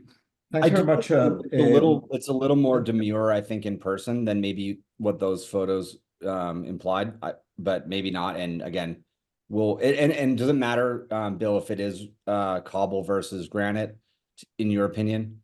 I don't have an opinion. My colleagues might. And then setback on the wall, I guess we're completely open to whatever. If there's any precedent or anything that would be indicative of should we just measure roughly, or I don't know if there's anything that would maybe be helpful in any way to help us. This is helpful. So there's no walls nearby. There was one recently constructed across the street, and I'm sure you know the exact address, but it would be on the opposite side. And I assume after that picture was taken, but yeah, farther towards town on Lexington Road, there's another reasonably large, beautiful wall that was recently built. Actually, oh, it's amazing. And the other reason I will interject as to our placement of the wall is that currently people pull over and park in the front yard very frequently. And we wanted to put it close enough to the street that was sort of an uninvited gesture. Yeah, understand. Okay. And truthfully, the answer is if there's a certain amount of setback that you guys prefer or don't prefer, we're completely agnostic and open to it. We actually will try to do some research to see if there's any rhyme or reason about maybe what that setback historically was and or could be for historical reasons and or safety. And we'll definitely try our best to approximate whatever seems to be best practice. Yeah, we are happy to go out along Lexington Road with a tape measure and measure what's out there. Thank you. Thanks very much, Bill. Catherine? I think my only additional comments is that I do agree that the more rough-hewn, naturalistic stone would be appropriate for the new stone wall, and otherwise I don't really have any objections to the proposal. I think it looks good. Awesome, thank you. Thanks very much, Catherine. Melinda? I have nothing to add that my fellow commissioners have not brought up already. So I think the plans are very nice. Thanks very much. Paul? I also I have nothing to add. Nothing. Thanks very much. I will make a very quick comment. I think that the stone wall, it's very important because this is the road that Paul Revere would have taken that hadn't he been captured, and the Minuteman to walk through there, etc., etc. So it's very important to keep some sense of historic references and avoid at all costs something that evokes an entirely different time in history. The second issue is that the apron. I actually read very carefully all the comments of the commissioners, and I look for some reference about the problem with the apron. The apron has no precedent historically as such. The apron that you built has nothing to do with anything that has ever been used historically to separate the road from the house, to say so. On the other hand, paving the space between the road and the house, it's a very common practice In other words, that apron, instead of being like a band in your driveway, it would be encompassing a space from where your driver meets the public area, and then it will spill towards the road itself. And that has been done many, many times. And you know, there's a fine example in Estabrook Road. At the end of Estabrook Road, there's a nice pavement of stones that goes into the asphalt and connects the driveway of the house with the asphalt. So I think that the rejection of the Historic Districts Commission about that apron is because that apron is really a very modern, decorative ploy to make driveways a little more interesting, you see, but I don't think that it has a role in a place like Lexington Road. So I just wanted to make sure that you understood what the issue was with the apron. I don't believe that the apron is necessary to hold the chip seal, because you can hold the chip seal many other ways, and you don't need an apron that wide or anything. In any case, you would need a simple structure to hold the chip seal. But what you may entertain is the possibility of doing an apron that goes from the public road into your driveway. Then there's the issue of the position of the fence. And you want to avoid people from parking in your property, and they will park in your property because it's not yours. It's actually public property. And I know that because I have the same problem. Because actually I'm the next house down the road. And the people park there, you see, and I am exactly in front of the Orchard House. And not only they park there, they park big buses there. And there's absolutely nothing we can do about it. What we have done is that we have filled it with vegetation. So at least we can tell them, please don't park here because you're gonna kill my little tree, etc. But there's a significant segment of the road which is part of the public way, and actually the property there's a certain distance, like 40 feet from the center of the road, that it's still part of the public road. So you don't have a lot of leeway to avoid people from actually being there. What you can do is dissuade them, and that usually works very well. And I think our issue is not that they park there occasionally. Yeah. It's occasionally, even at nighttime, we've had some people wandering around our backyard and other different things, because it is sometimes hard to delineate. Well, I've been confused with an extension of the Orchard House. So I actually had a Japanese tourist in my backyard one day taking pictures. But that comes, that's one of the privileges of living in Concord. Yes. And then, you know, I think that the overall project, I think it's a great project. And I just want to advise to be very, very careful between balancing the appeal of a modern look that it's very, very nice, that it could go straight to the pages of architectural record, but that forces the historic references. You see, the historic references of this house are New England. They are dour. They are not happy little things going around, etc., etc. See, they represent the harsh reality of the 18th and 17th and 16th and 19th century. So the oral tone of the interventions that you want to make, which I agree with all of them, they all make sense and they are all practical and they are required. But you have to be very astute to make sure that you don't go and make something that is so pretty that it's absolutely impossible to believe that actually that has been there at any time. So those are the observations. I think that you are in the right track, and I trust that I'm certain the commission will receive an application in the near future that will be very interesting and very competent. And Dr. Brisbane, I would say one thing that I did take away from our last interaction a few years ago with this is I think you said once, and someone else echoed it, and I apologize, I cannot recall who, at one of the garage meetings, was that in your opinions, the beauty of our home was the lack of symmetry in our home. And initially it struck me as unusual because I hadn't thought about it in that manner.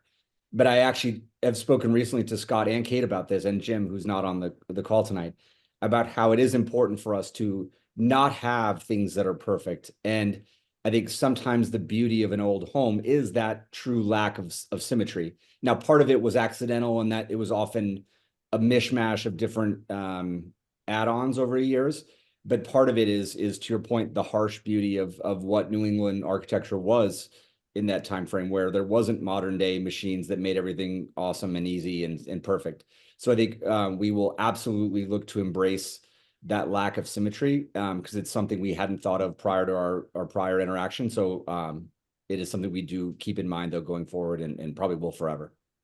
Well, thank you so very much for your presentation, and thanks for being such a good friend of the HDC. You see, you have an iconic house, and you are doing all kinds of wonderful things there. So I'm going to go through the next point that I will briefly remind the Commission that we have been working for the past year or so or more to try to streamline the appointment of commissioners to the HDC.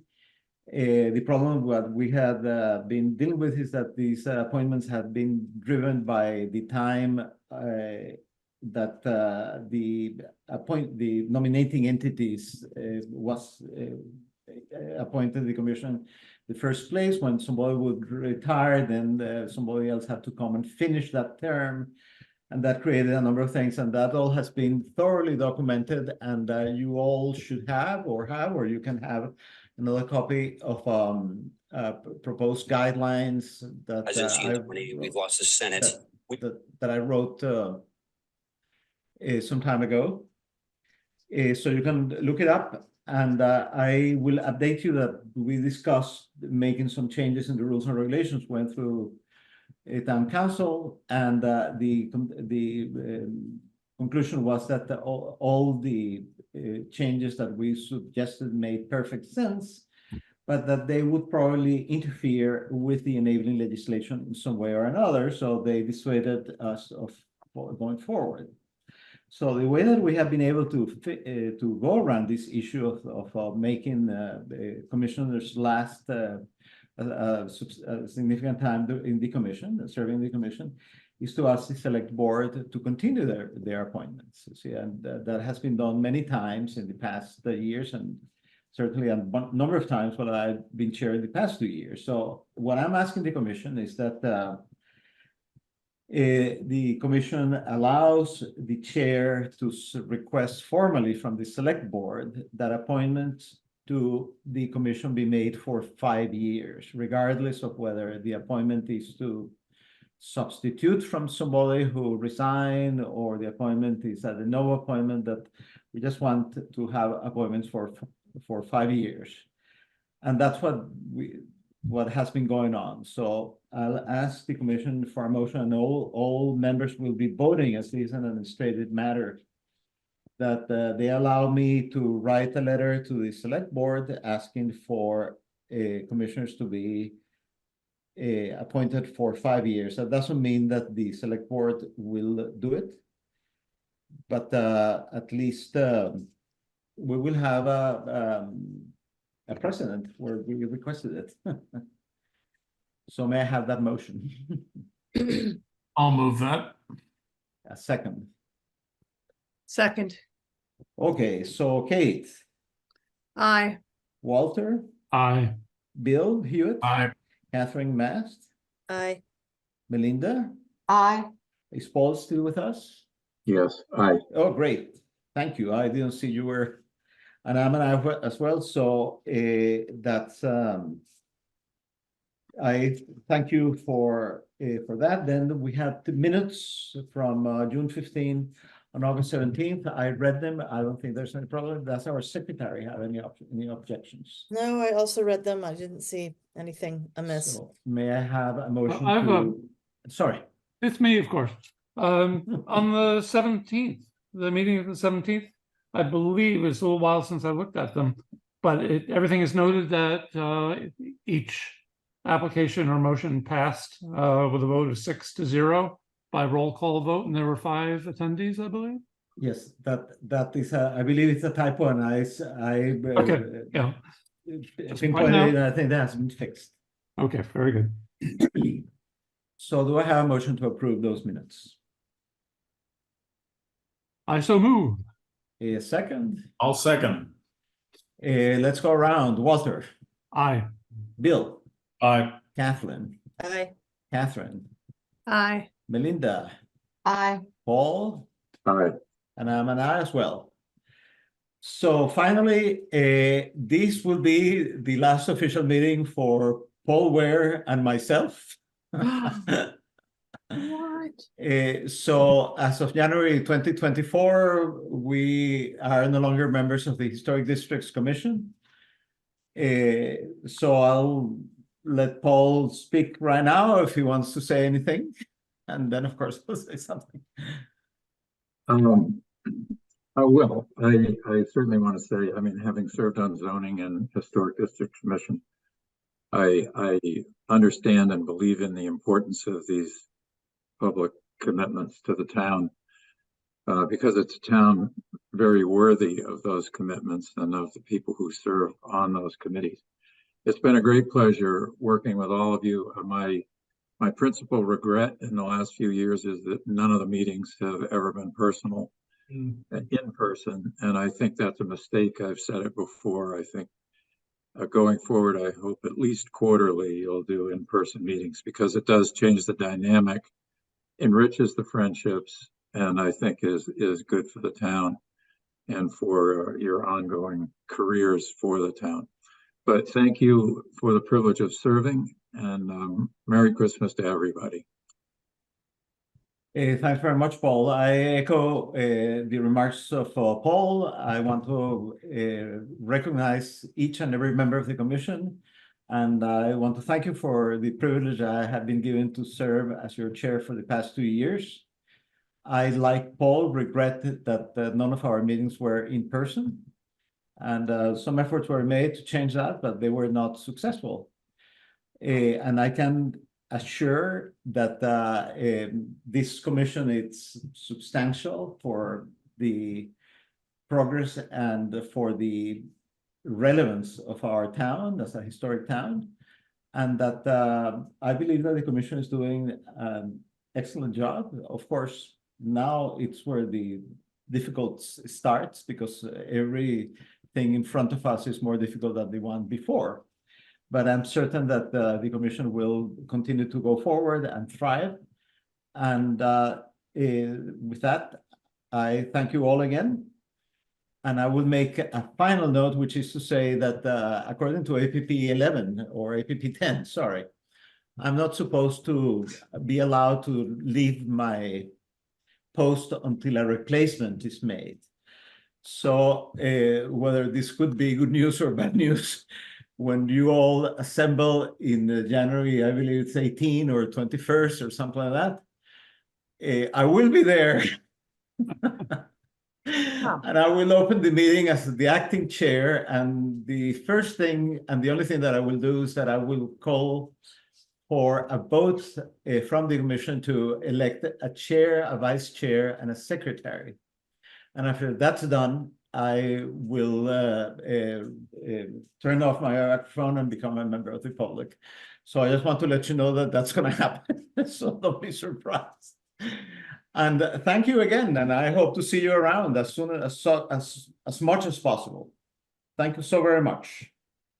Thank you, Luis. You've been Thank great. you both. Yes, thank you, Luis. Thank you. You had some Paul. tough times. You sure Paul, I don't know if we're ever Happy going to make holidays, another everyone. motion without you. I don't know what's going to happen. I just don't know what's going to happen. Well, why don't you make a motion without me to adjourn? I move sadly to adjourn this meeting of the HDC, our last one in 2023. That's right. Is there a second? I'll second. All in favor? Aye. Aye. All, any opposed? The motion Thank you passed. all. Have a very Thank you. good night, and thank you so very much.